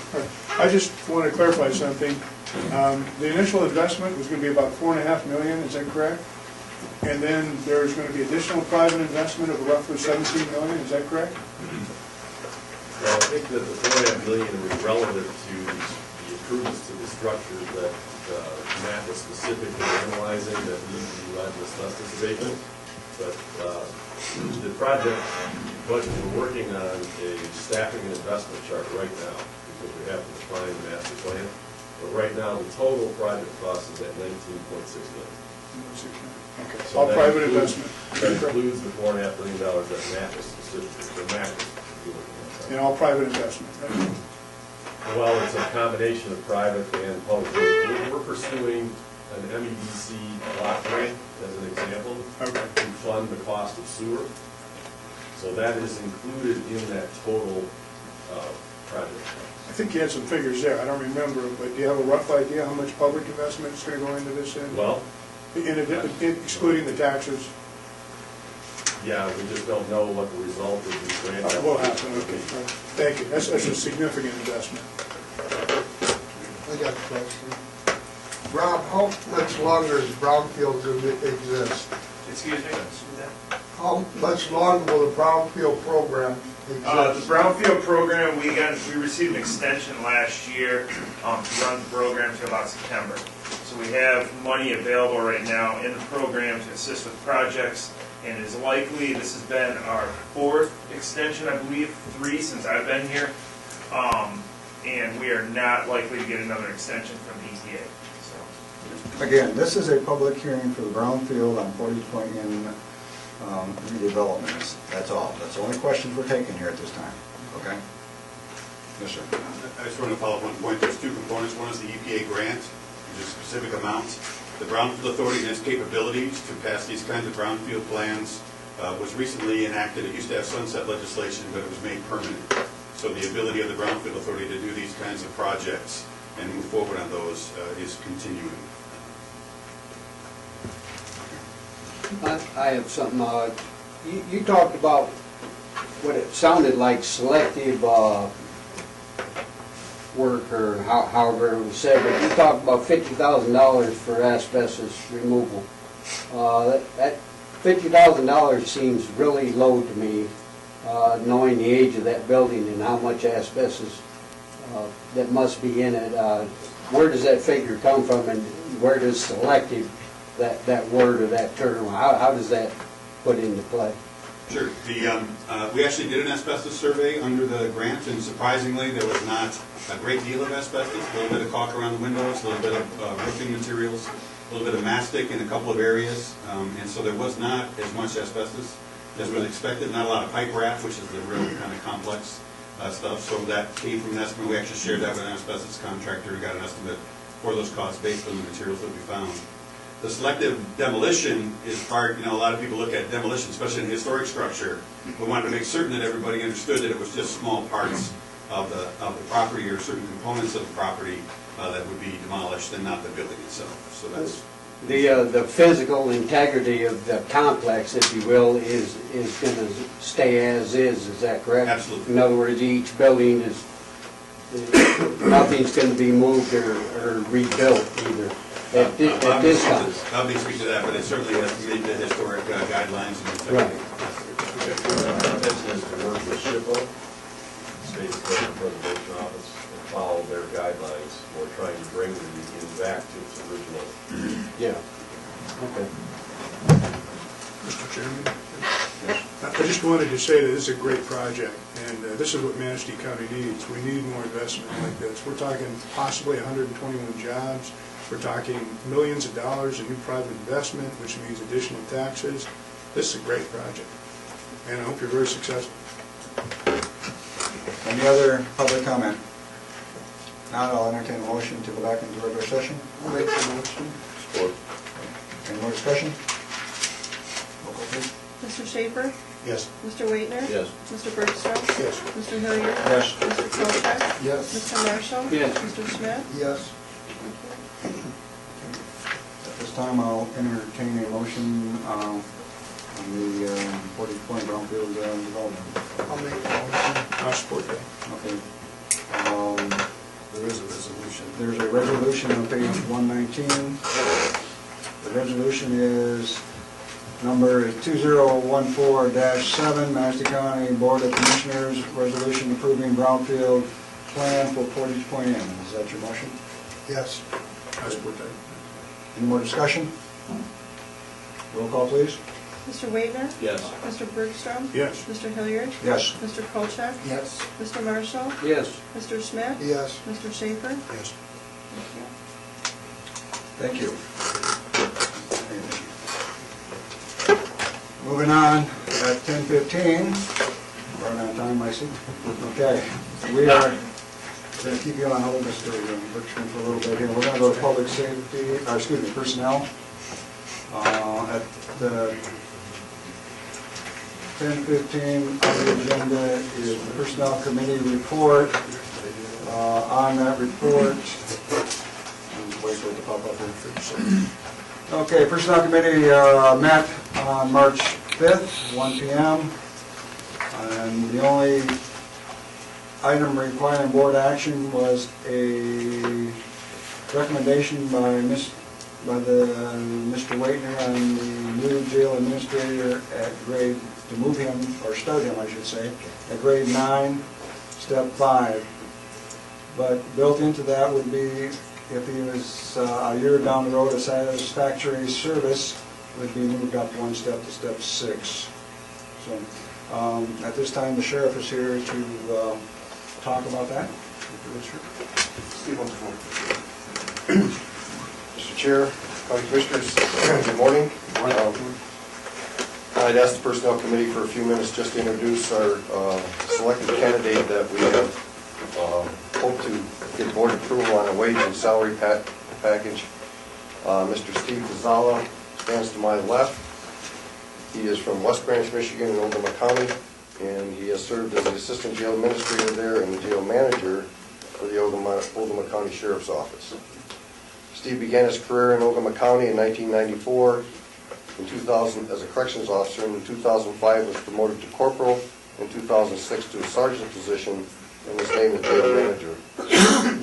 In 2010 he was named the assistant jail administrator. He currently is a trained corrections academy instructor, serving in a basic training academy at Kirkland Community College. He trains new corrections officers in correctional law, verbal de-escalation techniques, recognizing physiological disturbances, suicide awareness, and mental health issues in the county jail environment. He also is an instructor in ethics and professionalism and management and marketing. He has received training from the Criminal Justice Management Institute, the United States Department of Justice, the National Corrections Academy, the Michigan Sheriff's Coordinating and Training Council, National Sheriff's Association, the American Jail Association, and the National Jail Leadership Command Academy in Sam Houston State University. Steve is currently enrolled in Columbia Southern University in his online degree program for the National Sheriff's Association Corrections Academy. Our management team that did the search are proud to recommend Steve for employment with the Manistee County Sheriff's Office. We are proposing a salary and benefit package approved by the Personnel Committee. With a successful vote of the board, Steve will start employment in a managerial role on March 31st, 2014 at the rank of lieutenant within our agency. I'm here to answer any questions you might have, introduce Steve to you. You might have a comment or two, but we'll leave that up to you. Sheriff, could you spell Steve's last name for me? P-I-Z-Z-A-L-A. Thank you. Any questions? I have one. I have no problem with the step grade hiring. I'm just curious how they come up with the automatic increase, if you will, in 1 year's time. Is that how our current program is set up? Actually, the reason that we opted to do that was because by going at the higher rate, it could take 15 years before the next step would be realized. And under the current wage and salary plan that we've got, that's not a whole lot of incentive to bring qualified candidates into our county. If If you I start may at one just- rate, then there's 15 years that you have to wait. If I may just interject also, there has been discussion of changing the policy Right. and moving to something different. So in the event that happens or something changes, at least if it takes over a year to do that, we have a very qualified candidate here, and we feel that once he learns the dynamics of our facility, he'll be doing the same work our current jail administrator is doing. So we feel that we just felt, the committee felt that was appropriate to give him that bump, at least that 1 year. The personnel committee found out that he's got at least 3 years of administration experience, at least 3 years, if not more, at his previous position or job. So we felt that it would be unfair to him to start him at the lowest level. Okay. Are we doing this with every employee that the county hires at this time? If we don't do that, It's a situation by situation basis. the department head has the right to ask for a position increase, okay? Anyone, like if Tom hired somebody, he would have the right to come to the personnel committee and ask for an upgrade. If Mr. Carson hired somebody, he would have that right to come to the personnel committee and ask to an upgrade and stuff like that. So it's a normal procedure, and it's done quite often from hirees.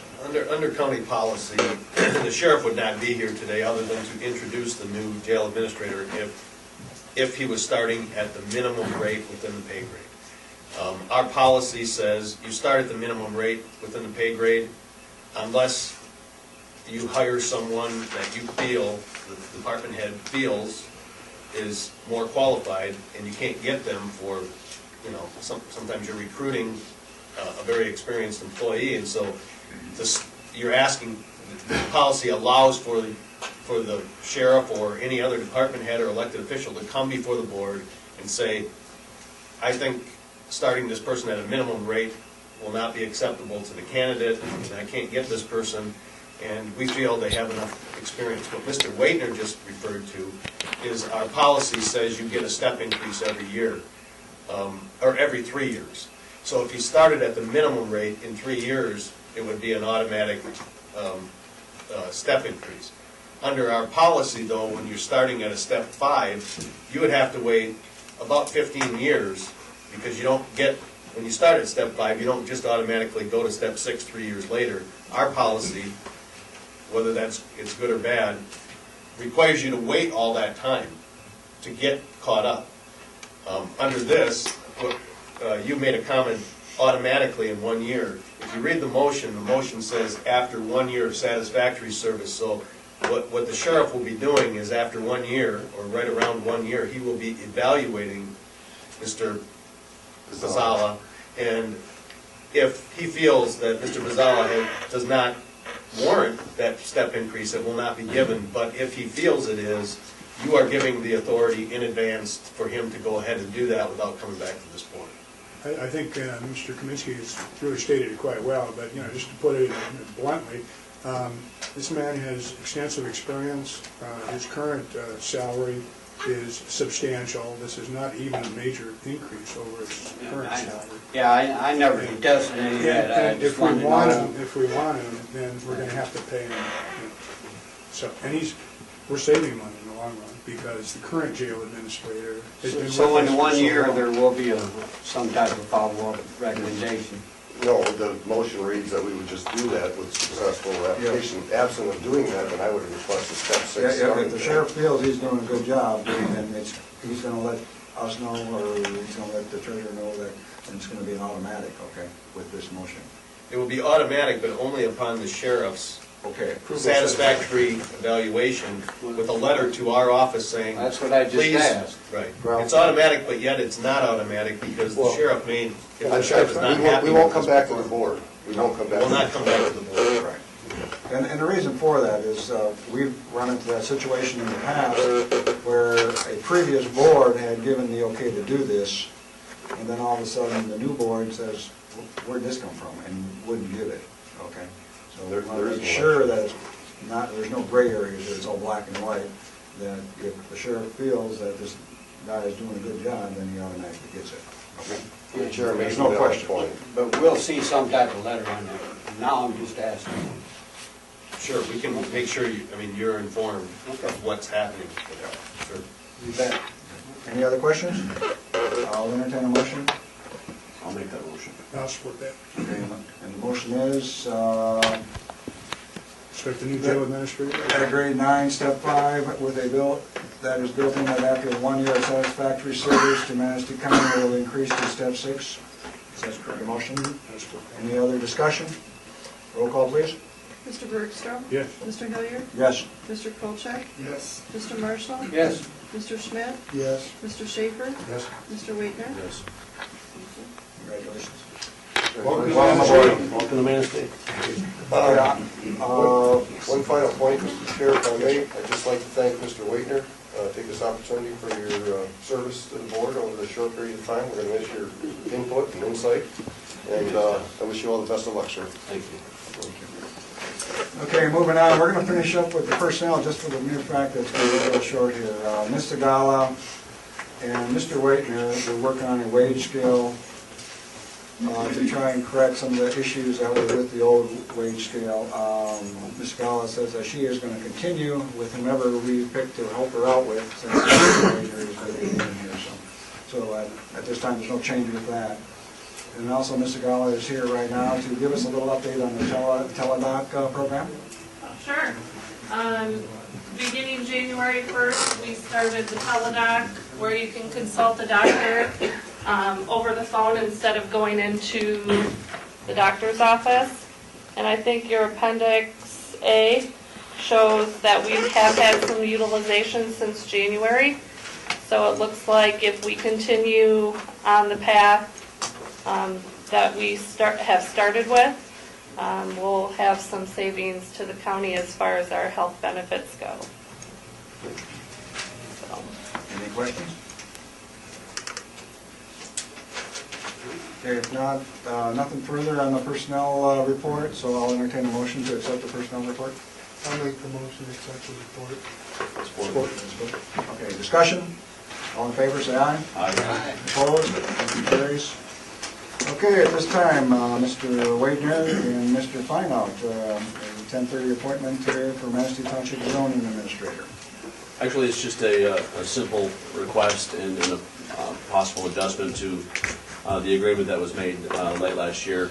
If you recall, I came before this board on behalf of the Far Lake Improvement Board requesting an in-kind loan of $15,000 for study work to be done on the improvement of Bar Lake, which was graciously granted by the board, and we thank you for that. We've expended a little over $5,000 of those dollars for the first portion of the study. The remainder of that balance was to be used for a second portion of the study, which was involving the lake level. The first portion was for the water quality. Then, by request of Manistee Township, we slowed down our processes over the winter months so we could reevaluate a few of those findings. And one of the things that was abundantly clear after going over the first portion of the study, which was about the water quality, was that the footprint of Bar Lake proper had not changed substantially in the last 75 years. All the aerial overhead shots show that the lake itself is physically the same shape and size as it was 75 years ago, and that's leading folks to believe that it could not necessarily be a water level issue. And we're not saying that it's not. We're saying that it more probably would be a depth issue with the sediment on the bottom and the quality of the water. So instead of investing the rest of the $10,000 on the second portion of the study, Bar Lake Improvement Board has requested me to come back and request permission to reallocate some of those or repurpose some of those funds instead of doing the second portion of the study to actually start treatment on the water quality this summer. No more money would be allocated, and that agreement was made contingent upon us solidifying the SAD, which was done. That's why I asked Guy to be here to reiterate the fact that it is the Special Assessment District is established. It will be going on this coming winter's tax bill because I was instructed it could not go on the summer tax bill. There's a few more small steps that have to be taken in regards to public notices in the paper, but at the end of the day, we feel that if there's some progress made on the lake quality, that could alleviate the necessity to go any farther with studies. The bottom line result is we want the quality of the water to be better and be more usable for those that surround that lake. that's it in a nutshell. We're just asking for us to be able to reallocate some of the funds you've already agreed to actually make some positive treatments to the lake this summer. That's a board ruling, or? Yeah, I was requested by the board to come and request that. Was there a public hearing involved in that, or? In regards to change? Just the reallocation? There was no public hearing needed. Okay.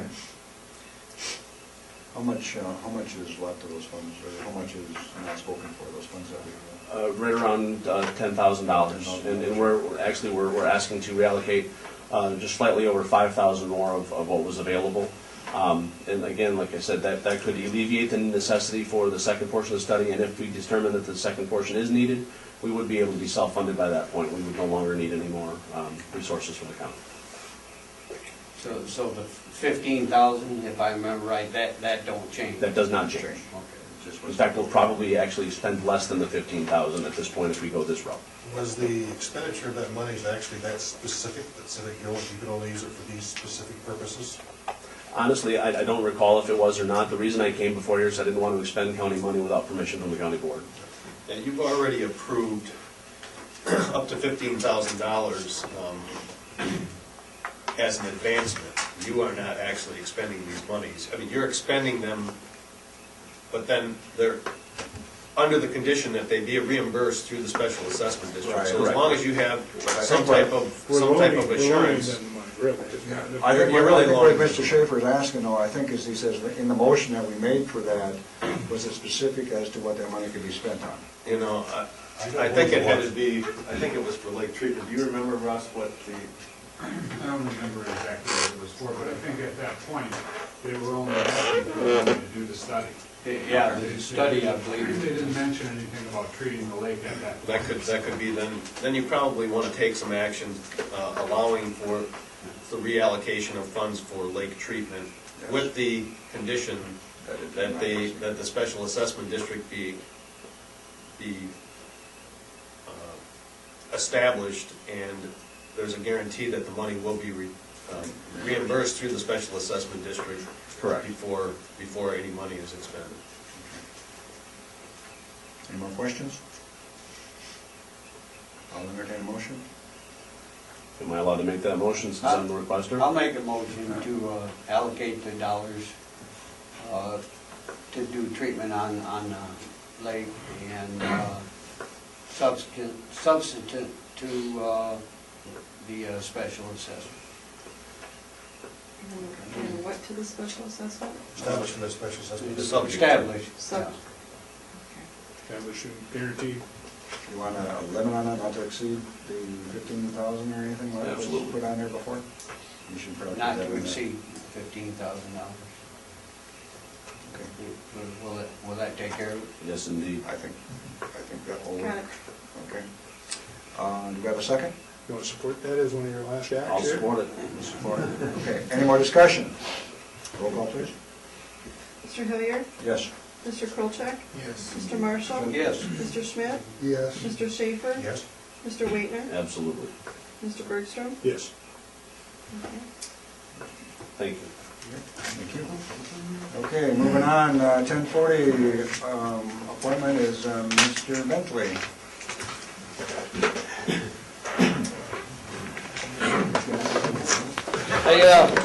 Last year, I'm here to talk about our remont program as county surveyor. Last year, it kind of got put right in front of you guys without a whole lot of background to it, and I had a good talk with Mr. Marshall about that. And so all I'm going to do is just give you a brief rundown on what remontation is. The fact that our grant has been approved for 2014. We will be bringing those dollar amounts to Ways and Means next month, and then ultimately in front of you all next month to approve the contract. So, in a nutshell, Manistee County was originally deemed to be surveyed by the United States government in the late 1830s. You got a great map right there. It breaks it down into sections. Each section had roughly 8 corners set around it. The goal of the Remont program is to try to reestablish those positions. So in some cases, there are no corners physically left. In other cases, there are multiple corners, and it's the job of our peer group to determine which one of those is the correct one that should be used. So in a nutshell, that's kind of what we do. We do a lot of history retracement do some physical work in the field, and then a group of peers judges the contractor's work that does the work. Some numbers. Manistee County has 2,306 corners total that need to be completed in order to be deemed done for this program. Currently, we have about 57% of those done. We've got about 1,000 left. We're doing in the neighborhood of 20 to 30 corners a year, so we're picking away at it. It's nothing that's going to be a fast thing to get done. The funds for the program are raised through recordations at the Register of Deeds. So when a document gets recorded, $2 of it goes into the state fund. They've got a big program that divvies it back out to us. So that's where the money for it comes. It comes into Russ's office, and then he helps us with the allocation of it. So it's a county-run program. That's how it's funded. The money does come from the state. Mr. Marshall and I had a good discussion last year about why it's not bid out and whatnot, and I'll just give you a little background on that. When I was elected 5 years ago as county surveyor, we had been putting it out for bid, and Manistee County was kind of in hot water with the state, so to speak, with the product ultimately that was being turned back in. And I had a long discussion with the head of survey and remonumentation of the state of Michigan. And ultimately what came from that discussion was that the program wasn't never intended to be bid out for low bid. It was set up so that the county could establish the program, they could establish a list of deliverables that a contractor would be required to turn in, and then could set the price for that. So we came in, and that's what I did the first year in office. We've adjusted that price one time in the 5 years. We planning on making no adjustment to it. It seems to be a fair price for what it is that we're requesting. Any of our contractors that come through, we also set up a QBS process so we can evaluate who it is that's asking. Based on the grant, it's very specific on how we can spend money, so I can only have so many people on the peer group that come in and do the review, and then we have, this year we'll have 4 contractors that are going to be performing the work and bringing it back to be reviewed. So in the 5 years that I've been in on it, Rob's been a big help. He and I administer the grant. That's the way the state's got it set up. So we've kind of got it running very smoothly. The state's very happy with what Manistee County has been producing in terms of results back to them, timeliness, completeness of all the forms that get filled in. So ultimately, we'll have contracts for 4 contractors come before you next month, and we'll have contracts for 3 licensed surveyors that come in and just do the review work. So at this point, I'd entertain any questions. But I just wanted to give you some background and some feedback, kind of based on our discussion last year. No, actually, I appreciate the time that you took with me and explained the process and how it worked and all the technology involved and all the paperwork, if you will, to keep everything up to date. And I appreciate it. And I praise your service.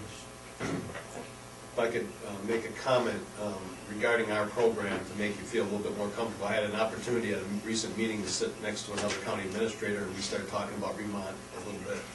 And in their particular county, the county surveyor handles all the Remont and uses and is under contract to do all the remonumentation work. I think in Manistee County, and one of the reasons they have that is I think the county surveyor wants that work, and also they struggle with getting other surveyors to participate.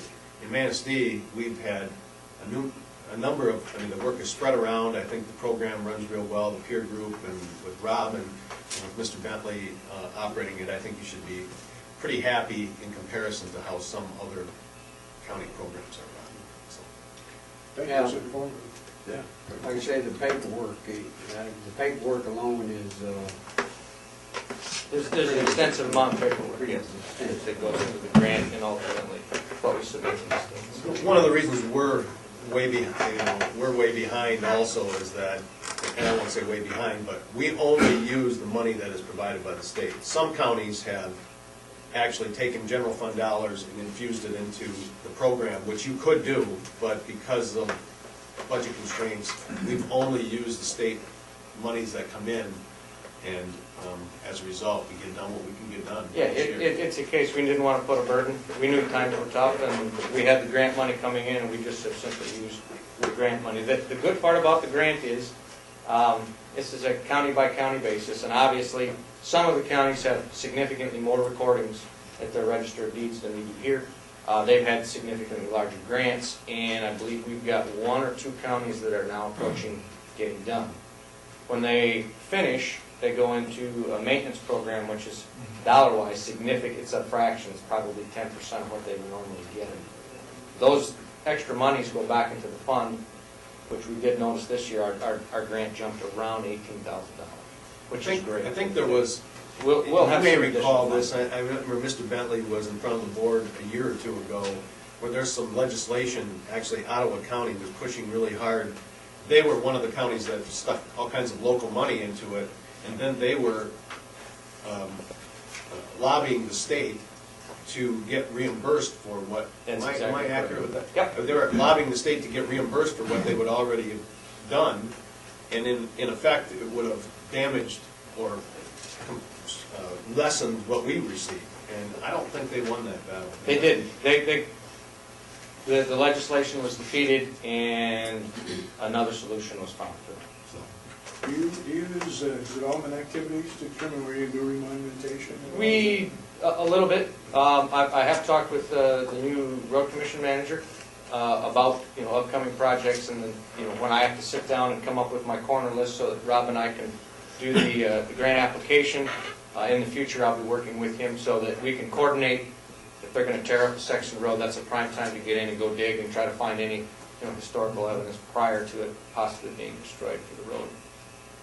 Yes, we look at it that way. Otherwise, we're kind of spread out around the county, trying to not work all 4 contractors in one particular area, so that all the townships, are receiving some benefit at some point.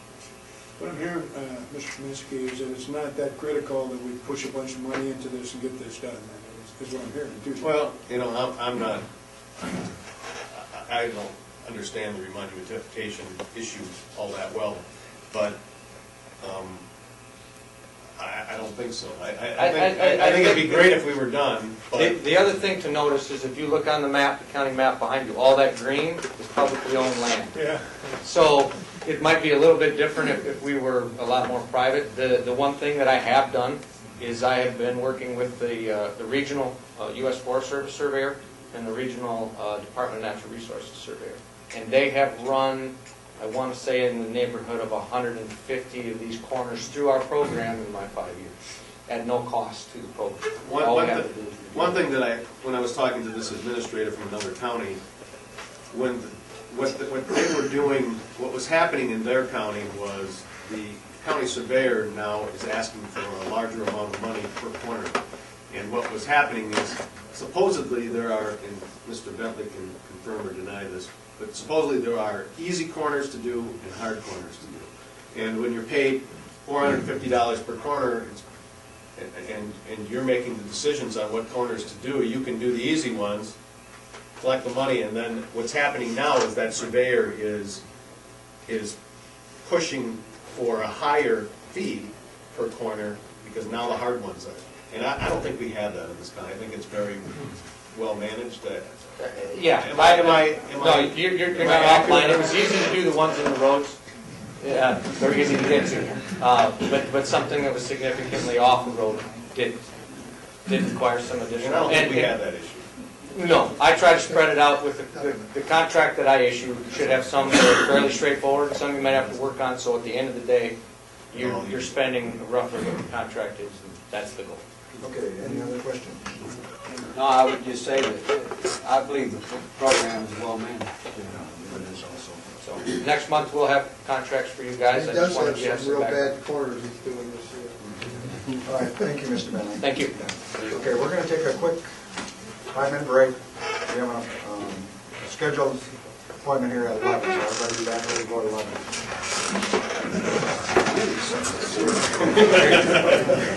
I was about ready to cut you off. I feel it. Yeah, we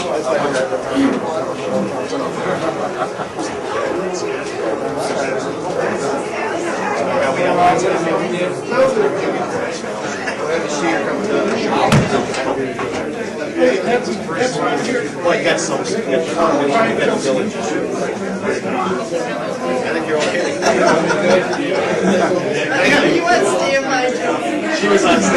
We want things to run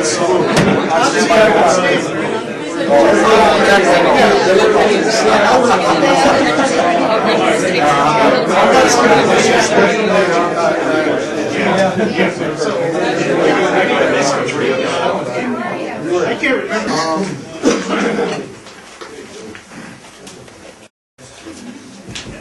We're going to skip down just a little bit first here. Consideration of a resolution proclaiming April 2014 as Parkinson's Disease Awareness Month in Manistee County. Tom, do you want to add a little to that? Just as indicated on the, well, in my board letter to you, I think, we have had this resolution adopted by the county board supporting Parkinson's Disease Awareness Month for the last several years.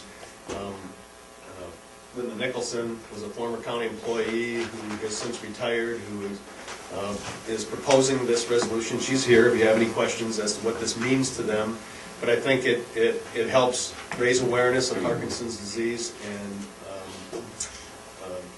is something that the county board has done on behalf of that organization for a number of years. I'm sure they've used that resolution in some of their the information that they provide, and we recommend that you approve that. Okay. Linda, would you like to say anything? Yeah, Jeannie Lewis also was an employee. That's okay, I didn't know Jeannie was here. And the two of us got together by a mutual friend and started a support group, and it's helped a lot. She worked for Satellite for many years. How many? Long time. Long time. Yeah, so thank you for doing that. We appreciate it. Okay. Thank you, guys. All right, I will entertain. I'll make the motion to designate Parkinson's Awareness Month? Is it Awareness Month? There is a written resolution. Yeah, the resolution is. Resolution number 2014-6. Thank you. Support. Okay, any more discussion? Roll call, please. Mr. Krolchak? Yes. Mr. Marshall? Yes. Mr. Schmidt? Yes. Mr. Schaefer? Yes. Mr. Waitner? Yes. Mr. Bergstrom? Yes. Mr. Hilliard? Yes. Thank you. Okay, thank you. Thank you, Linda. Thank you. Thank you. Okay, 11 o'clock, Mark Solman. The Road Commission annual report was the last thing on your board packet. It's on, in your bookmark, it's the last thing, but if you want to start, it's on page 146 of your board packet. 146 to 168.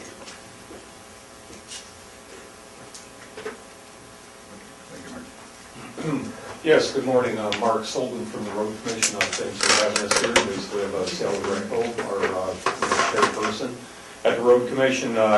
I'm just going to go through the highlights. This is basically the annual Act 51 financial report, and that'll actually be for year 2013, which covers October 1st of 2012 through September 30th of 2013. Basically, the total assets of the Road Commission was, and I'm going to kind of round these out, you have the actual numbers in the report there. Basically, $2,089,000, that based on cash and investments, accounts receivable, road materials, equipment, materials and parts and whatnot. Capital assets for the Road Commission, the total assets, less the accumulated depreciation, was basically $30,716,000. That basically included land and land improvements, the buildings, the road and shop equipment, yard and storage equipment, the infrastructure, which is a big part of it. That's primarily the the roads and bridges here in the county that is not actually totally depreciated out, based on conditions and whatnot. And after the basically the accumulated depreciation, like the Road Commission itself, the building, land, and equipment is about $5,175,000. The infrastructure, roads, bridges, and whatnot is about $25,542,000. The total long-term debt, the major items, basically $3,428,000. that actually includes building bonds, the Act 51 building bonds for our facility, $3,195,000. And then just a small amount, like $161,000 for basically installment lease purchase for equipment. The total revenue and other financial sources about $7,302,000. For basically the year 2013, you had federal funds for projects, which would be basically federal STP funds, bridge funds, safety funds. That was like $1,338,000. You had state Michigan transportation funds, revenue that's basically for a normal operation for maintenance and whatnot. That's for gas tax, vehicle registration fees. That was basically $3,608,000. We had local bridge funds towards the projects, which was about $483,000. We had about $168,000 of state economic development funds for projects. That's basically Category D funds and Forest Road, which would be E funds. We had township contributions towards projects. That was roughly about $392,000, based on like a cost share program with the road commission. What they call charges for services, it's basically for like AMDOT maintenance, and then if we have some salvage sales at the road commission, that was about $960,000. The total expenditures were basically $7,506,000. And major items on that, we had, for doing road resurfacing, structure, safety improvements, what they call preservation, structural improvements. We had about $2,992,000 under basically maintenance work, which would be our typical routine maintenance, snow plowing, chip seals, traffic control items like traffic signs, pavement markings, stuff of that nature. We had $5,843,000. Different expenditures, for MDOT maintenance, administrative costs, equipment, debt principal, stuff of that nature. We had $1,663,000. So basically, the statement of the changes in fund balance from the starting of the fiscal year to the end, we basically had it was a change of basically, we had a negative change because we, in essence, expended more than we took in as far as revenues. That was $203,548. So the ending fund balance was basically, as of September 30th of 2013, was $1,703,000. Some of the other information, total equipment expense was $2,113,000. Everything, equipment related there at the road commission during the year. Kind of a breakout on the construction and maintenance. For the year, we expended $2,803,000 for primary road construction and maintenance. And of that, we had, as far as preservation and structural improvements, we had $1,642,000. The routine maintenance was $1,162,000. On the local road system for construction and maintenance, for preservation and structural improvements, we had $1,351,000.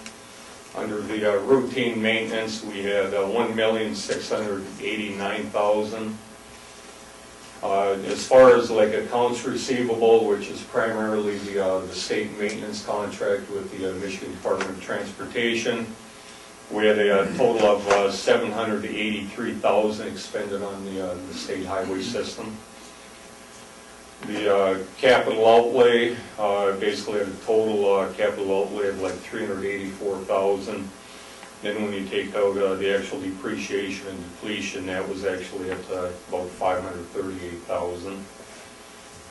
Indirect equipment and storage expenses of about $726,000. As far as expenditures for the forest road funds, We expended about a little over $73,000 towards the 13-mile road at Bear Creek bridge replacement last year. And then summary of expenditures for construction capacity improvements, structural improvements on the primary road system. We had about $1,642,000 on the local road system, $1,351,000 for a total of $2,992,000. That included basically rotary construction, rotary surfacing, safety type of projects, and then also the bridge replacements. We completed the 13-mile road at Bear Creek bridge replacement, and then we did the Low Bridge Road bridge replacement over the Pine River, some of the state and federal aid projects done last year. There's actually a schedule of township mileage and population pretty much broken out on each individual township. It actually shows a breakdown of the mileage, whether it's so many miles of primary road, local road, and urban. And then it shows a population, for each township, and then it actually shows the Act 51 funds that are received, for each, based on the different type of road classification. And what that is basically, and they actually have on there like a funded rate per mile too, and that's kind of just some general information. When you get into the actual expenditures, it's kind of all over the board because it's obviously based on road conditions and whatnot. So this is, like I said, just kind of a breakdown on, the Act 51s that you do receive based on, the different type of road classification. There's and then you do have a schedule of township expenditures and contributions. And it does actually, for each individual township, does break it out under the type of project, if it's construction, preservation type of work. And that total amount expended was $2,992,000. And there's also a breakdown of contributions from the townships, and it's typically towards projects. And we basically received about $392,000 last year, towards working on different projects. And the numbers on that schedule does not include the routine, preventative maintenance type of work. So, asset management report pretty much shows the state and federally funded projects completed in 2013 based on the various types, whether it's something like if we're doing guardrail safety improvements, road resurfacing, bridge projects, or chip seals. So, kind of in a nutshell, those are kind of like highlights of the annual Act 51 report. And this is the Public Act of 1951, so it's pretty much what all of the transportation agencies need to abide by. So, I'll entertain any questions that you may have. So, any questions? It's a big operation, a lot of money. It sure is. Yes. On your asset management plan, do you drive the roads every year and grade them for your laser? Yeah, on the, basically what they call a PASER rating, on the federal aid roads, like last year in 2013, we had like 203 miles that were rated, and there's one person, actually all of them have to be trained to 3 people. Right. There's one person from the Road Commission, one person from MDOT, and then one person from Northwest Michigan Council of Governments, which would be the planning agency that we deal with. So all of them at the same time drive the federal aid roads basically with a laptop, and then they agree upon a certain rating. So if it's like a 1, it's a totally failed blacktop pavement. If it's a 10, it's like a brand new one. So that is done, that's a requirement through asset management to pretty much be done annually. Yeah, okay. In the county, how many roads are rated 4, which would be a phaser rating of 1 to, I think it's 4 or something? Well, I didn't bring those numbers with me, but we do have them available. I know at a lot of the different meetings that I've gone to, I've shared that information, and I can get it to you again. But I think the numbers were roughly 53% of our roads here were basically fair to very poor condition. And then there was like 47% that were like good to excellent condition. But we do actually have the ratings based on you know, those 2 or 3 miles, I can get that to you if you would like. Actually, you can go to Northwest Michigan Council of Governments, click on transportation, go to Manistee County, they'll tell you the ratings of our roads. And if you have a comment and you don't want to call them, you can put a comment in there and they'll get it. Yeah, just, you know, the local paved roads have not been rated. I think they've been, you know, maybe done, you know, with bits and pieces, but we typically, the federal aid, you know, the primary road is kind of like through asset management, it's a requirement. Right. So typically they do at a minimum like 50% rated each year. Usually we try to get, you know, 100% of the roads rated, otherwise you're kind of do 50% one year and then 50% the other years. It's a lot nicer to basically rate everything. So, but it's definitely a good tool that all the agencies are using, and, you know, it's very, you know, very beneficial, and hopefully eventually in Lansing, like I said, we'll get some additional funding, you know, and that's, you know, because it really showed the entire system for the counties and the cities, villages, and MDOT, so. Mark, with all the snow we've had this past winter, how are we looking for summer projects? We don't have a whole lot lined up yet. We need to really take a serious look at that. I can give you like a brief update. Do we have money to do summer projects though? Very little. You know, we're hoping, basically, I know recently the legislature actually approved some of that additional funding to the state. There's supposed to be a $100 million that's distributed by Act 51 formula, and I think as far as Manistee County Road Commission, we'll get roughly about $231,000.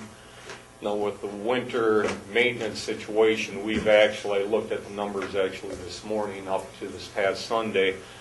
On our county system, we're approximately $524,000 over our county estimated budget, okay, for winter maintenance. So obviously, you know, if we get 231, I'm not sure what the timing will be on that, you know, how soon we will get it, hopefully fairly soon. I know I've heard some discussion of maybe, you know, some additional money coming, so I'm hoping we somehow get enough to at least make us whole. But at least at the time being, so if we get 231, you know, we're gonna, you know, be like 300 in the hole. So we need to really look at, I know they're calling for, unfortunately, some, you know, bad weather maybe tomorrow, you know, freezing rain and whatnot. So we're hoping we're at the tail end of the winter, but time will tell in the next few weeks. So we will need to look close at our overall budget, the final numbers on winter maintenance and everything else, and then kind of make a decision as far as what we can and can't do. At the moment, it doesn't look real good. I don't think to begin with, we didn't have a whole lot in as far as local projects. We really want to do as much as we can, but we have to look at all the numbers. With Yes. the fact that you don't have a whole lot scheduled for the summer, how's that going to affect your staffing? It's something we have to look at, the whole as situation. Yeah, to see, I mean, what can and can't be done based on the budget. Right, staffing, the whole picture, projects. Yeah, I mean, if you don't have a lot of projects going on, and that could potentially, I mean, you know, impact everything, so. Yeah, we'll be looking at the whole picture. You could possibly have layoffs and stuff because of it's, I mean, potentially, yes. Any other questions? Yeah, what happened to your mailbox? That's a good question. I actually saw it on Saturday when I was at the office one day, and it must have, we don't know. We don't know if it was one of our people or somebody in the neighborhood, so. Thank you, Mark. Okay, thanks for having us. Okay, moving on, let's move back to Ways and Means, page 23. Okay, Mr. Smith recommended the following proposition be placed on the August 2014 ballot. Manistee County Dial-A-Ride millage renewal.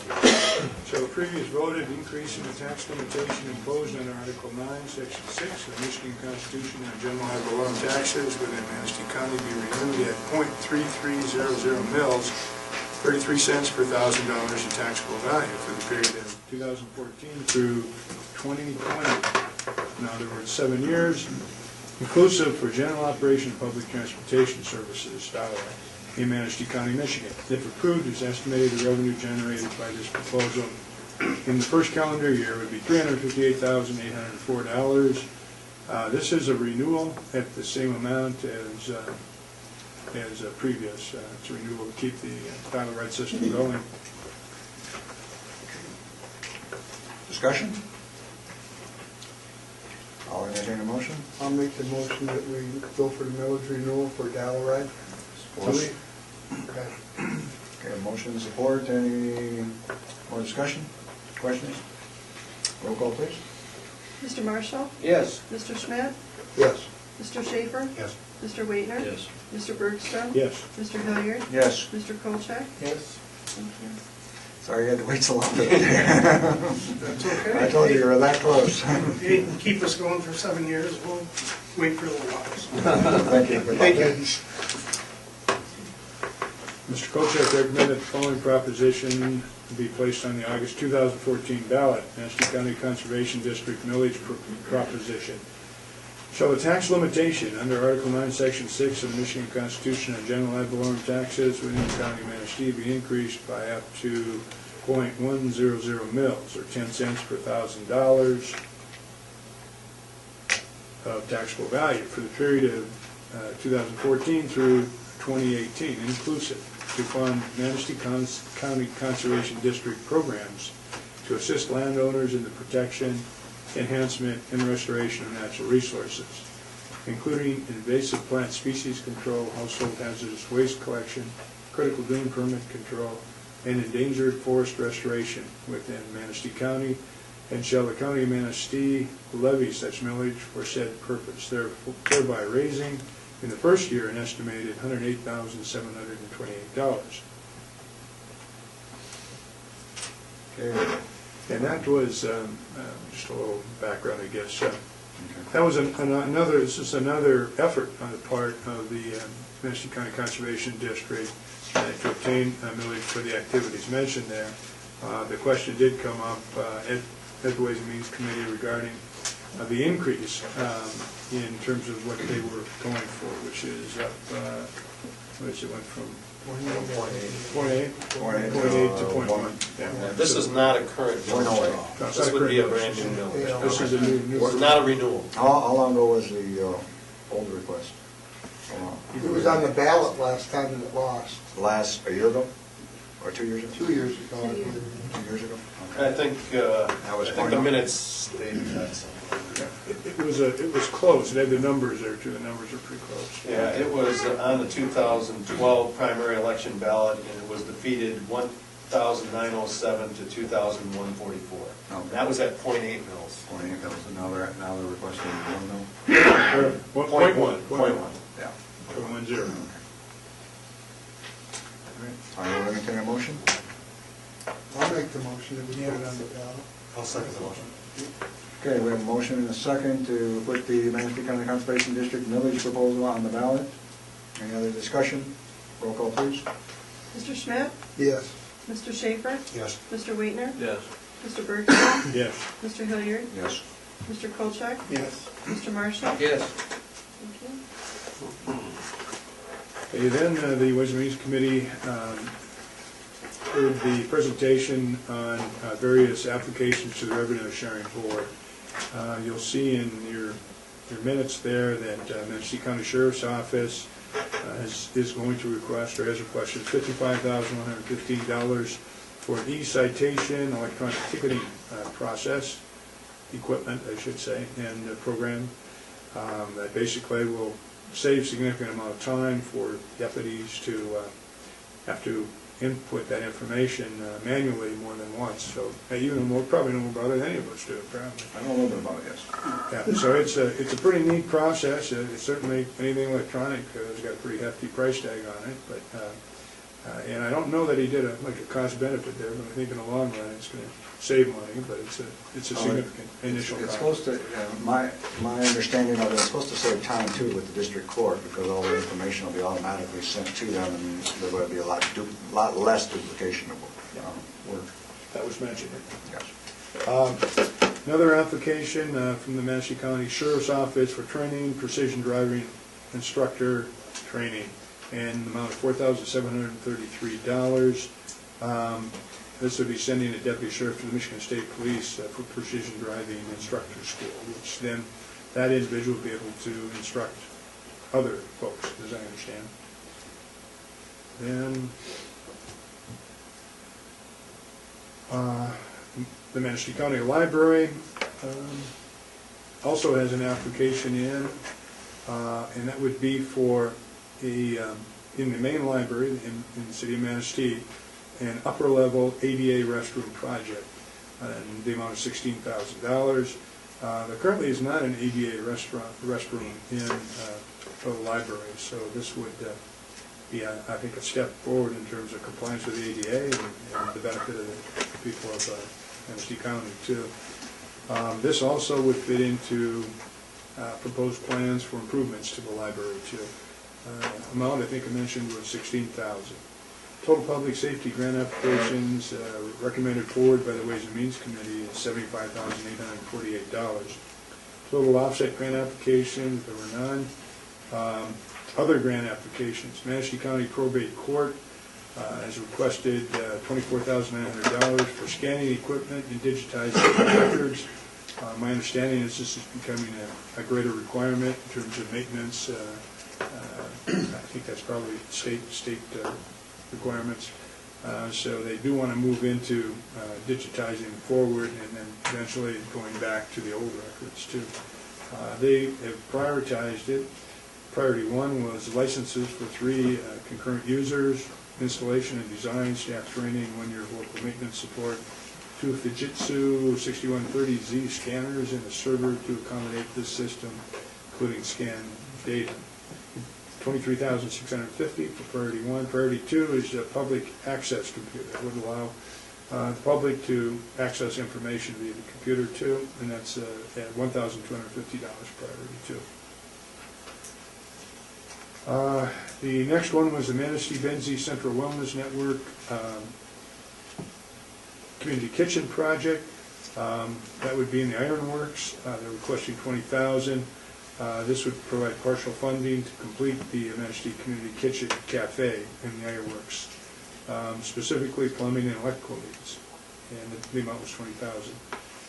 The next one then is Manistee County Medical Care Facility to upgrade the Manistee County Medical Care Facility ice machine in the amount of $3,420. This application requests funds for an upgrade in the dining room ice machine. It's very important because it doesn't comply with current infection control standards, so it's out of compliance. The next item then is Manistee County Medical Care Facility also would like to purchase a high-low stand end table, and that would be $5,247. That's what they call an electric high-low stand-in table. That makes it possible for residents with limitations to stand safely and easily. The next is the Manistee Council on Aging parking lot storm sewer project, estimated at $50,000. This application requests partial funding for repaving the senior center parking lot and rerouting the storm drain underground and connecting it to the city storm sewer. And the last then is let's see. Yeah, I get my page over there now. Okay, the last one then is the Manistee County Planning Department would like to provide a educational rain garden at the Calvo Library in the amount of $6,000. Partial funding for educational rain garden. It'd be built through a community workday led by the planning department. Colorful educational signage will be developed by the planning department and will be printed on waterproof material. The rain garden will capture runoff from the library's roof and parking area. The garden will be designed and built by the planning department. Ongoing effort for water quality education is directed by goals in the Greater Bear Watershed Plan. Provide assistance for equipment needed for excavation and directing of stormwater materials such as mulch, rocks, plants, drain tile, and drain tile connections.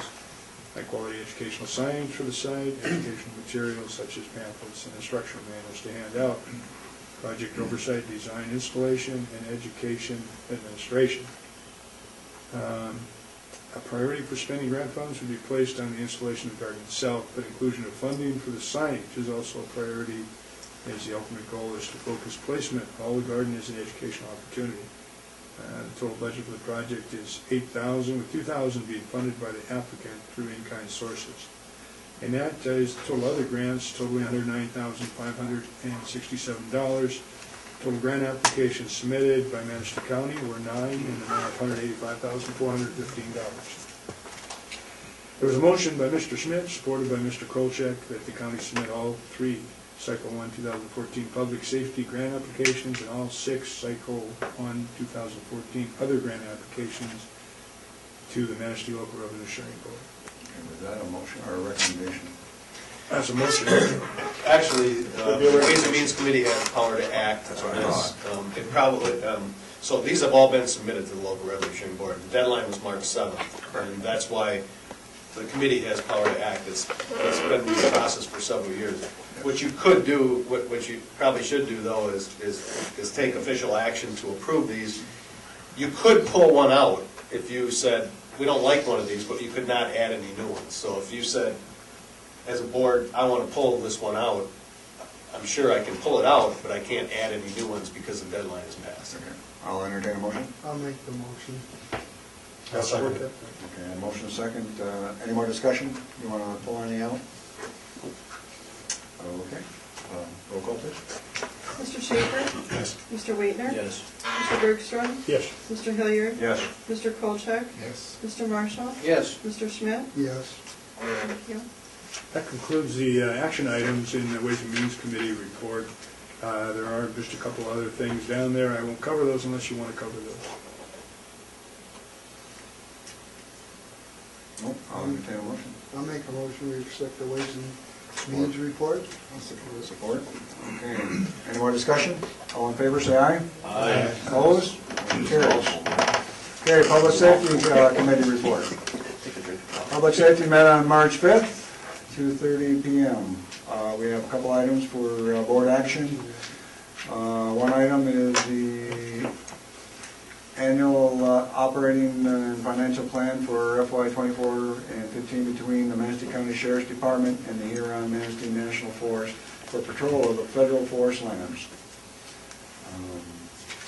What this is an ongoing yearly thing, and it's been going on, I mean, for probably 20 years now, that the federal government pays the Sheriff's Department to patrol campgrounds and forest, national forest properties during the summer months.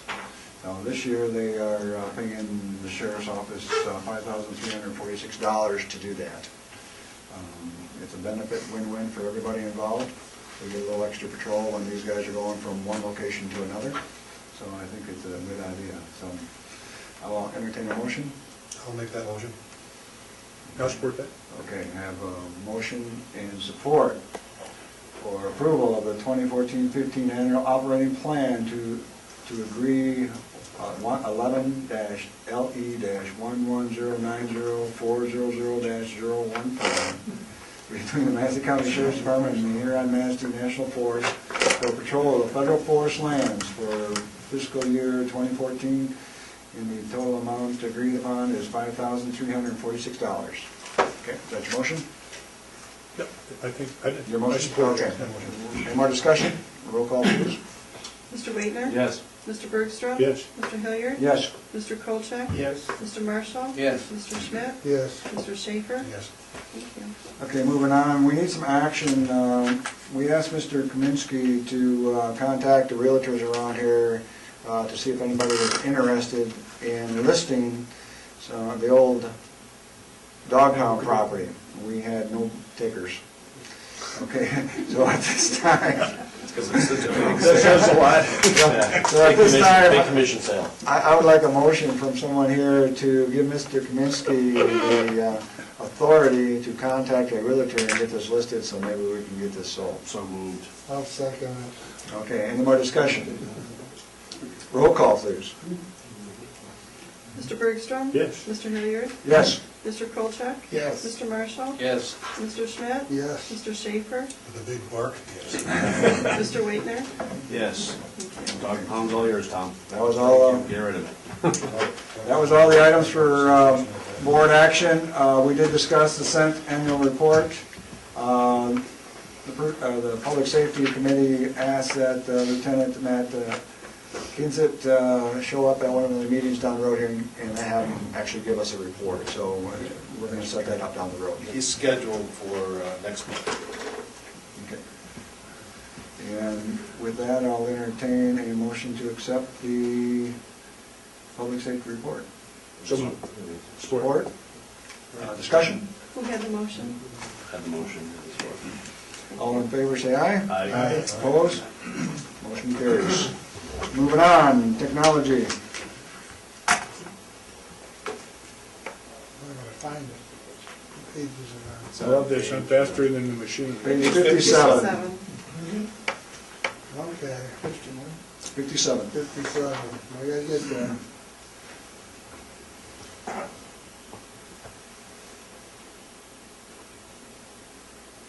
I'll get there eventually, guys. If you go to your Go to your bookmark, you can bookmark. hit your technology report, it'll go right to it. Okay, let's see where we're at. 57. Training on 8101. Needed. Yeah, Set them up for training here, Tom. there we go. It's not the budget. Okay, technology met on February 27th at 10, and now it disappeared. You got it up here?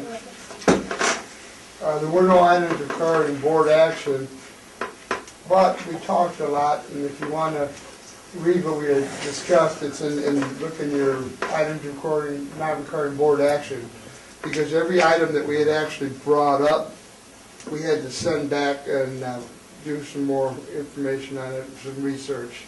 For example, let's see, the probate court wanted some recording equipment, but they only had, I believe, was it one proposal? We had one bid, and they And then we also didn't didn't know- have a funding source. Yeah, we didn't know we were gonna get the money for it, and that's what happened to all the items, if you look on your requiring board action, we didn't do anything with any of them, but this month here, we're gonna be pretty busy, because everyone's gonna come back asking for these items that you'll see here.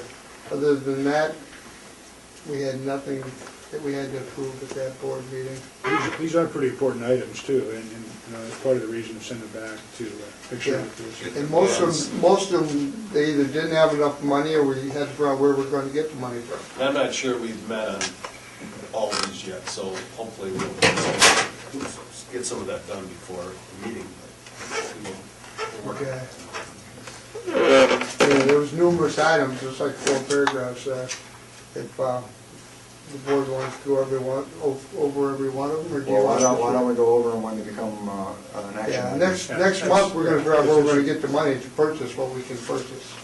Right. So, let's just wait and do Well, it next month, or you can have an action item, then you'll have the idea as to where the money's coming from, and go from Okay. there. You got it. Because we had a long meeting, but as you can see, we had no board action.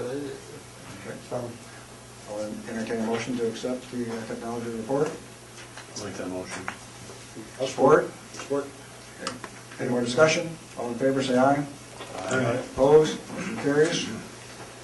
Joint courts. Joint Court Committee, just so you know, you've already, this is from last month's meeting. There was no meeting this month, the meeting was canceled last Friday. It shows that there's going to be 2 reports, but when I was doing the agenda, we hadn't canceled it yet.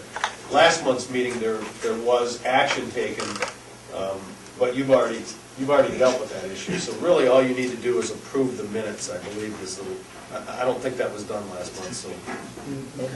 I'd make a motion to approve the minutes of the Friday, February 14th, 2014, joint Manistee Benzie Court Committee.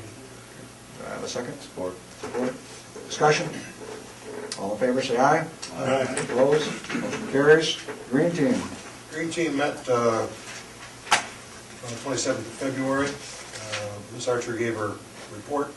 It was interesting to note that even during the winter months, we had an increase in recycling up to 90% overall in the county.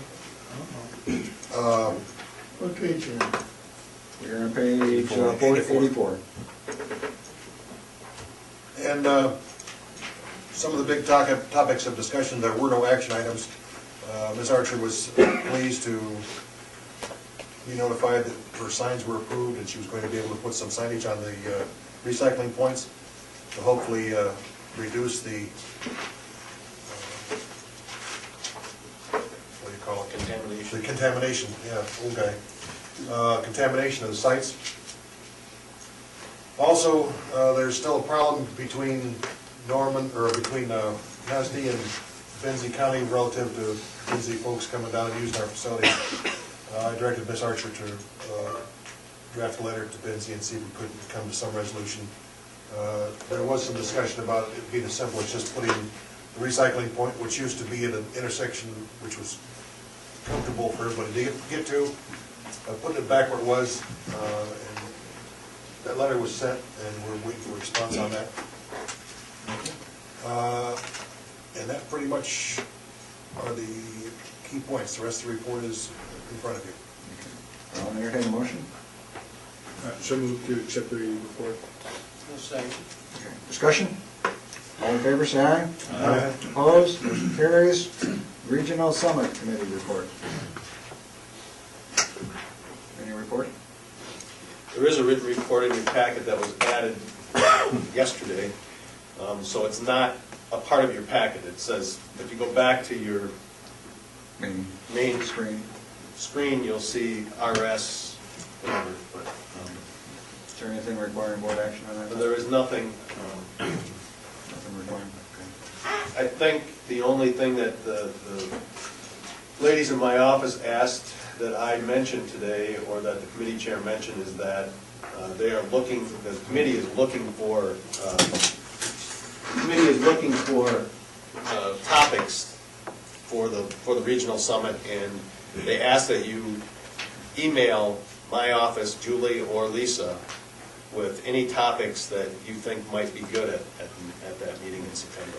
How many general topics are they looking for? Let me expand on it just a bit. Yeah. First of all, the format this year is going to be a little different than what it has been in the past. At this regional summit, the individual commissioners are going to be asked to introduce the next speaker. Those are the subjects that we're looking for, those speaking points. We're also looking for the individual commissioners to be able to provide maybe a 5-minute dissertation on something that's going on in their jurisdiction as sort of a lead-in. So the whole thing is going to be just a little bit different this year. Rather than having a moderator take care of the thing, the individual commissioners are going to go ahead and basically moderate the show. The only thing I'd add to Brooks' comment there is that Ms. Schmeling is going to send an email to all commissioners requesting feedback of potential topics. So, I think that may have already gone out. So somewhere in your email you should have that. It will be at the casino again this year. Any more discussion? Any motion? I'll make a motion to accept the report from the Strategic Summit Committee.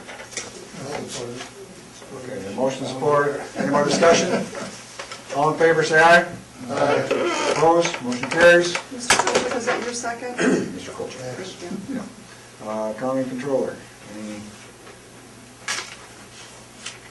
Oh, I'm sorry. Or administrator, whichever. Whichever page. Starts next week. There is only one item left on your agenda. I have no other items to report on, other than to thank Mr. Waitner for his service and just tell him that it's been a pleasure for me to work with him. I enjoyed his professionalism and the short time we had to work together, and I enjoyed working for him as a board member, and wish him well in the future, and I think Manistee County will be at a loss for him. So, thank you. And the only other item is appendix, or letter B on your agenda under miscellaneous controller and board items, and that is to schedule your special meeting and maybe a process. Although you could decide on the process, I guess, at your special meeting, it's up to you how you go about it. But the County clerk has advertised for a new county commissioner in the local newspaper. It's also, I believe, been sent to the local Democrat and Republican Party, the notice. You heard earlier today from Mr. Dons who's applying. There are several others that I think are applying. The deadline date is March 28th.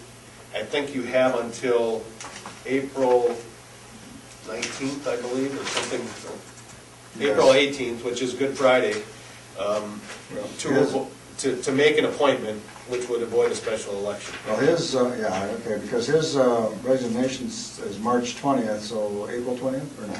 It's It doesn't, yeah, it doesn't necessarily go that way because of 31 days in a month.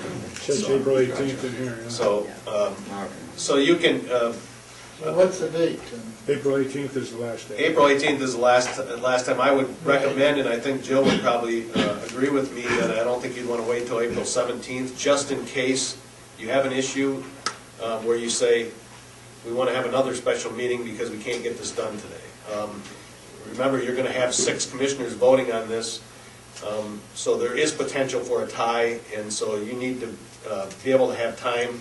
First of all, I think you need to have time to review the applications, and then the county clerk and I have been talking with the chairman a bit about, the process for eliminating, if you have 4 or 5, how do you go about the process in the vote to eliminate low vote getters? Let's say you have 4 and 3 of them get 2 or whatever. That's one process. The other process is, are you going to have public comment during this meeting where people can support or say why they don't want someone? And are you going to actually allow the candidates to speak or interview them in some respect? Or do very much like you do for other board appointments where you just ask them to stand up, and if they have something to say, they can say it, and then you can ask questions. A lot of that will depend on how we put the agenda together. You're going to also want time from March 28th until whenever your special meeting is to review the applications.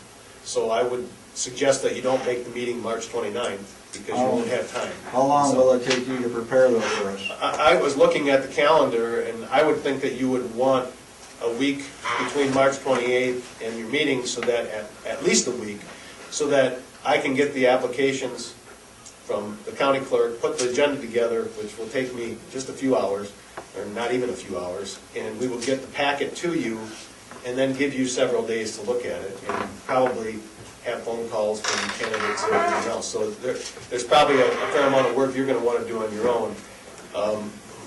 I was looking at, you usually meet on Tuesdays. Tuesday, April 9th is probably the soonest I would recommend. That's a Wednesday. Or the 8th. It was the 8th. The 9th is not a good day for me. If I need to be here, I don't necessarily need to be here. But it's also a day when the city's going to have a meeting in this water study too, and so I think we were going to try to avoid that day. Okay, well, I think it's important that we come to a conclusion here instead of letting it go to a special election and spending a ton of money on a special election. So I think the 6 members here, I think we will be able to come to some type of a conclusion. And I think the sooner the better. So I'm looking at the week of April 7th, that week there first for a special meeting. What does everybody like? What day of the week is that? We have the 7th, 8th, 9th, 10th, and 11th. Tom said the 8th. 8th looks great. On the 8th, I have a meeting, SWAC conference. Might be 4 or 5 hours. What time did that start? In the morning. What about the 7th on a Monday? I'm clear on the 7th. Are you looking at Monday? Okay. We're gonna have to wait until Mr. Bertram gets back You do here. want to have everybody here. Yes, I agree. Mr. Bertram needs to get his calendar. The 10th is a Thursday. I don't know how that is for people. And then the 11th is a Thursday. The 11th is a Friday, but you would conflict with regional summit and joint court. I was just thinking. You're out of here. Well, we can't do this on the 10th. Well, what works for me is the 7th, 8th, 9th, or the 11th works for me. Ninth is that meeting. Down here. 7th works for me. The 9th is what meeting? That meeting that we were I trying might to be move. wrong. Plus, I can't be here. I'm out of Okay, town. 7th, 8th, and 11th. It doesn't matter if The I'm... Ways and Means meeting. Ken, which day is Ways and Means? Is that? The Ways and Means is gonna be the second, on the 2nd, so you're fine. On the 2nd? Yeah, April 2nd, is Ways and Means. Ways and Means is the first Remember, we Wednesday. moved it first Wednesday. First Wednesday, we see First Yeah, that's right. So, So that would do that up there. how about, does the 7th work for everybody, the 6 of us? I hope so. Yeah. I don't know. Works for me. Works for you? What time are you looking? I'm thinking 10, On the 7th? yes. We'll go on that. I'm pretty sure that's okay with me. Does that I work think for you you? would need a motion to Yes. schedule that. Okay, I'll entertain a motion for a special meeting on the April 7th at 10. I'll make the motion. I'll second it. Okay, I have a motion, a second, any more discussion? And now, this is what, now, This is special. you said, or? Seventh. April, Monday, Yeah, but what time, 11? 10. 10 a.m. 8 a.m. 8 a.m. That was around 8 or 9. Tired here, but not Okay. 8 or 9, Jim. 10 a.m. Roll call? Mr. Hilliard? Yes. Mr. Krolchak? Well, you said that now the 10th or Seven. 11th? 7th, which is Monday, 7 at 10 a.m. I know. Yeah, the 7th is fine. At 10 a.m.? Well, I guess so. Mr. Marshall? Yes. Mr. Schmidt? Yes. Mr. Schaefer? Yes. Mr. Waitner? Yes. Mr. Bergstrom? Yes. Special meeting off the board, board. Until we adjourn. Okay. Let's carry this on a little more here. What would we like to discuss at this meeting besides, you want us to discuss the applications? Okay, do you want the individuals to come and give a speech at that time? Or if they like? Or, I think, up to 5 minutes, Okay. why not? okay, so then we can send a letter to them, maybe saying, inviting them to this meeting and to introduce themselves. But if they don't, if they don't come here, then they're still in, I would assume, right? Yeah, well, Or do if they they have make to be here? well, if they make application, you will decide whether you will vote for them or not, whether they're here or not. Right. If they decide not to show up, then that's up to you whether or not you want to vote for them, knowing what you know on their application. Any more discussion on that? Would you like that? I think it's fine. I think they should have the right to come and at least speak to the board here as to their qualifications and That's all right, but if they don't want to come in here, that's up then to them. it's up to them, we can, It's fine. It may not look favorable to them, but I mean. Anything it's else you up to might them. want to discuss at that meeting? Fair enough. there's a process that Tom sent to us about, going through the selection. I don't know if you're talking about that now or you're talking about something else. Well, I'm just talking about anything you guys might want to discuss at that meeting referring to the applicants. Do you want public comment? I would, I don't think that's wrong with public comment. Yeah. you think it would? I think that it would be as well, because, this board is making a decision for a group of constituents that had a vote, and it's my sincerest apology that I have to step away from this position. I've put the board in an awkward situation, but the voters voted for me. And they should have a time, if they want to speak about who they'd like to replace me. I'm their commissioner.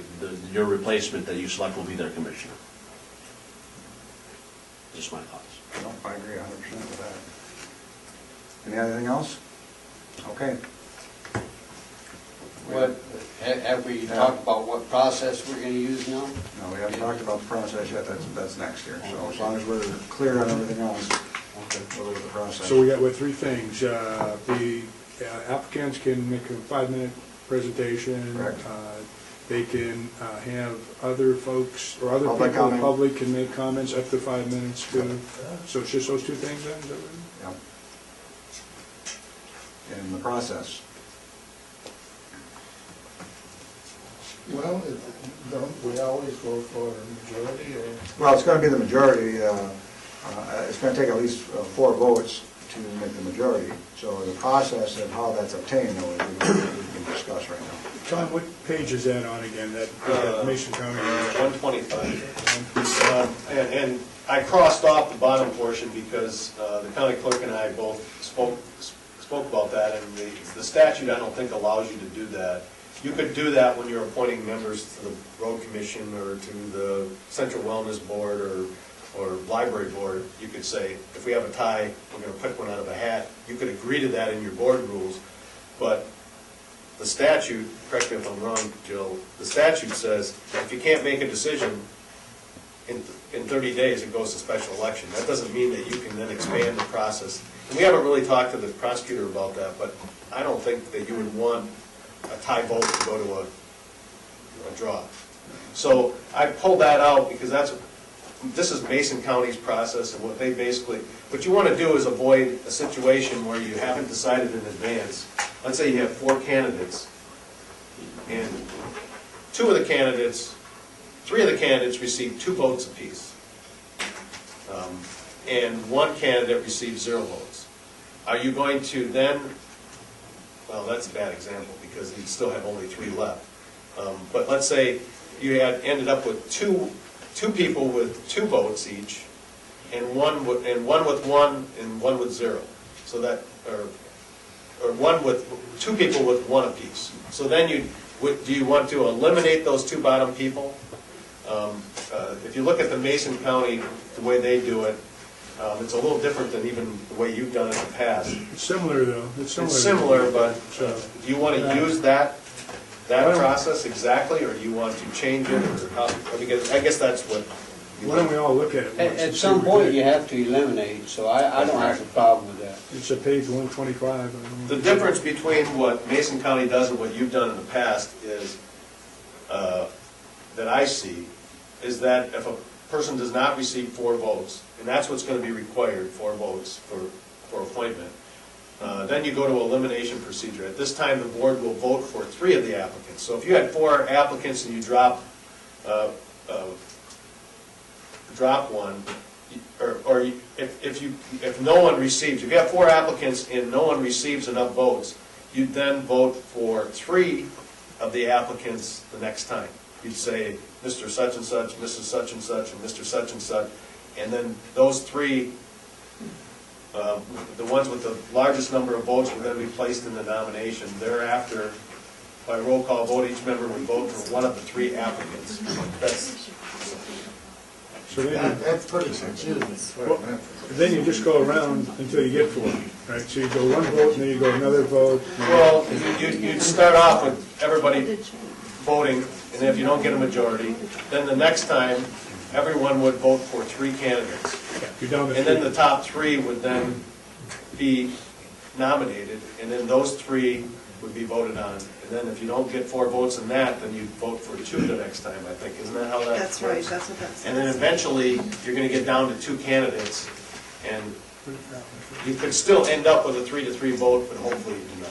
I think before you do all the elimination, you'll want to just vote first, Right. and you might come with 4 too. And I think that's what that And if says. not, I would recommend that maybe you do a second vote, because like last month's meeting, we did have a change at a tie. So some people might change their mind.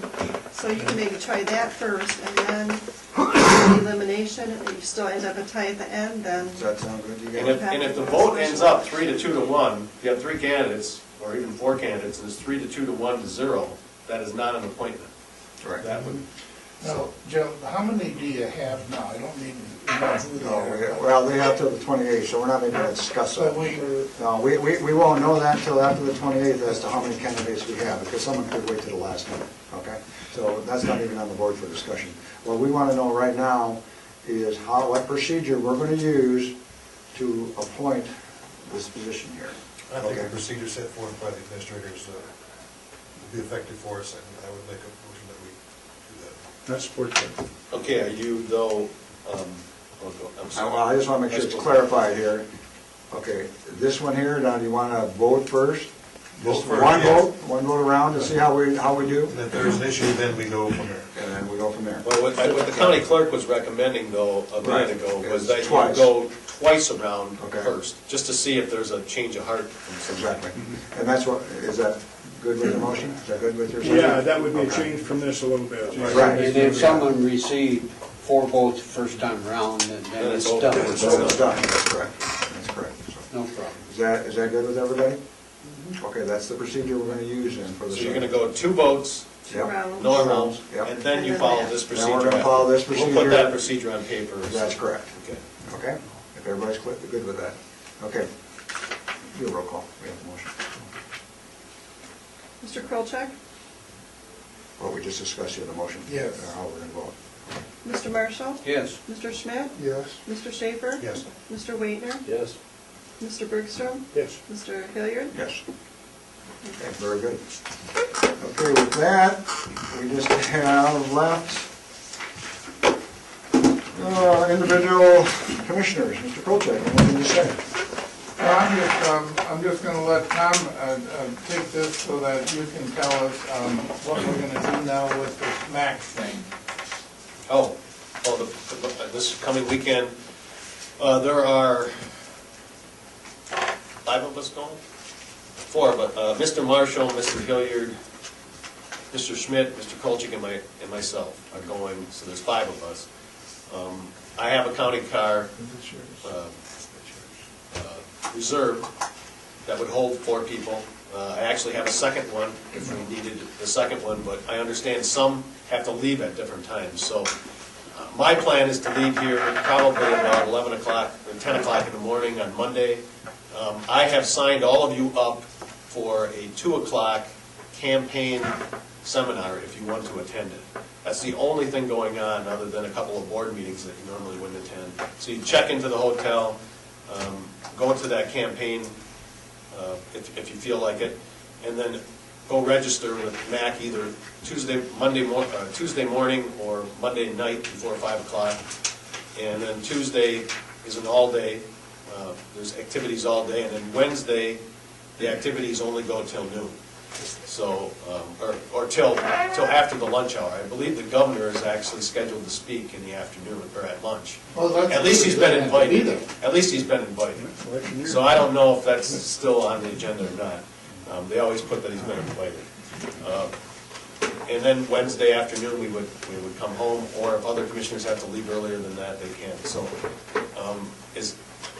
I've spoken with just about everyone. I don't know we can decide on some of this after After the meeting. Okay. Anything else, Mr. Kolchak? Mr. Smith? There's a few things going on with the COG. Back in the beginning of February, I looked up yesterday, there was a grant proposal that went out. And in the grant proposal, there was a parentheses, is the grand vision was in support of this grant. Well, at our COG meeting, the grand vision isn't something that's acceptable to all the counties. And the ones to the north said they wanted that removed out of this. And that grant will be put out. If you look at it, I think it was February 4th, the grants went out. And it says that in it, and some didn't reply to it. So we're going to redo that grant. Another thing is the regional prosperity zone, which the COG is involved in. The prosperity zone states that 51% of the people voting must be in the private sector. And right now, the COG set up, the COG's here, the workforce development's here. So as of right now, we're going to let the workforce development take over the prosperity zone, because they wanted to merge us into this group, which would make 63 people, but then our counties would lose their representation. Because out of 60, there would be 63, only 10. So as of right now, we're going to leave it, and we're going to work on the right proposal by the end of the year here. We've got 6 dates set up for this committee, because it's coming from the federal government that you're going to have more private people on the prosperity zone.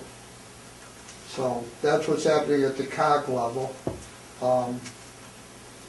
I guess that's all I got to say. If anybody got any questions about any of the things coming up, just ask.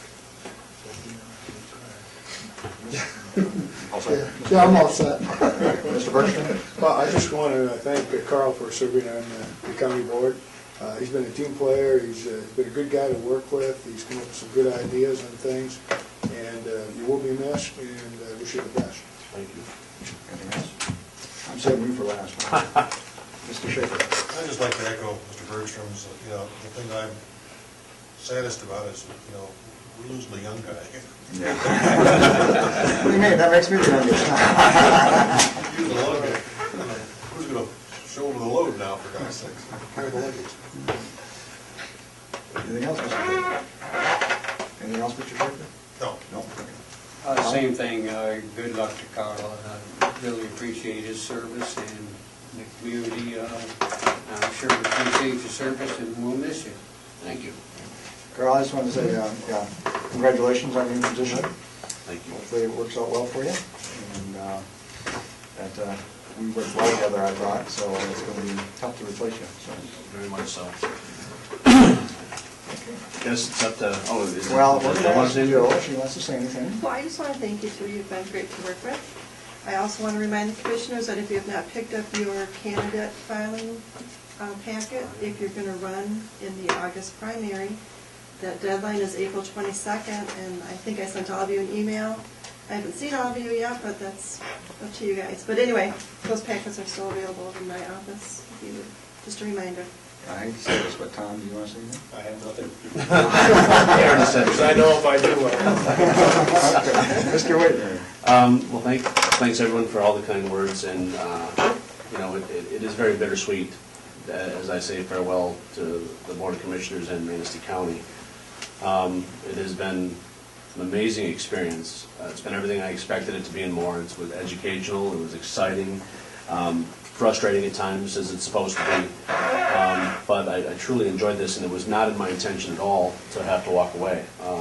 My true apologies go to the voters who elected me as their commission representative. It was not, again, like I said, my intention of stepping away from the board. You gentlemen and ladies have been a wonderful experience in my life. I'll always be a student of this process. This will not be the last time I get involved in a county government. It just may not be in Michigan for a while.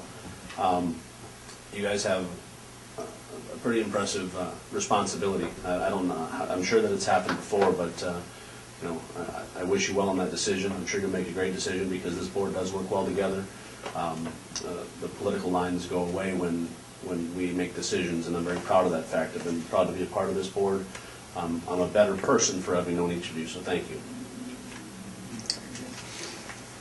Anything else from board members? I'll entertain a I'll motion. make that motion, we adjourn. Very good. Do we have a second? Last motion. And I'm keeping this. Do we have a second? You can have it. I'll second. All in favor?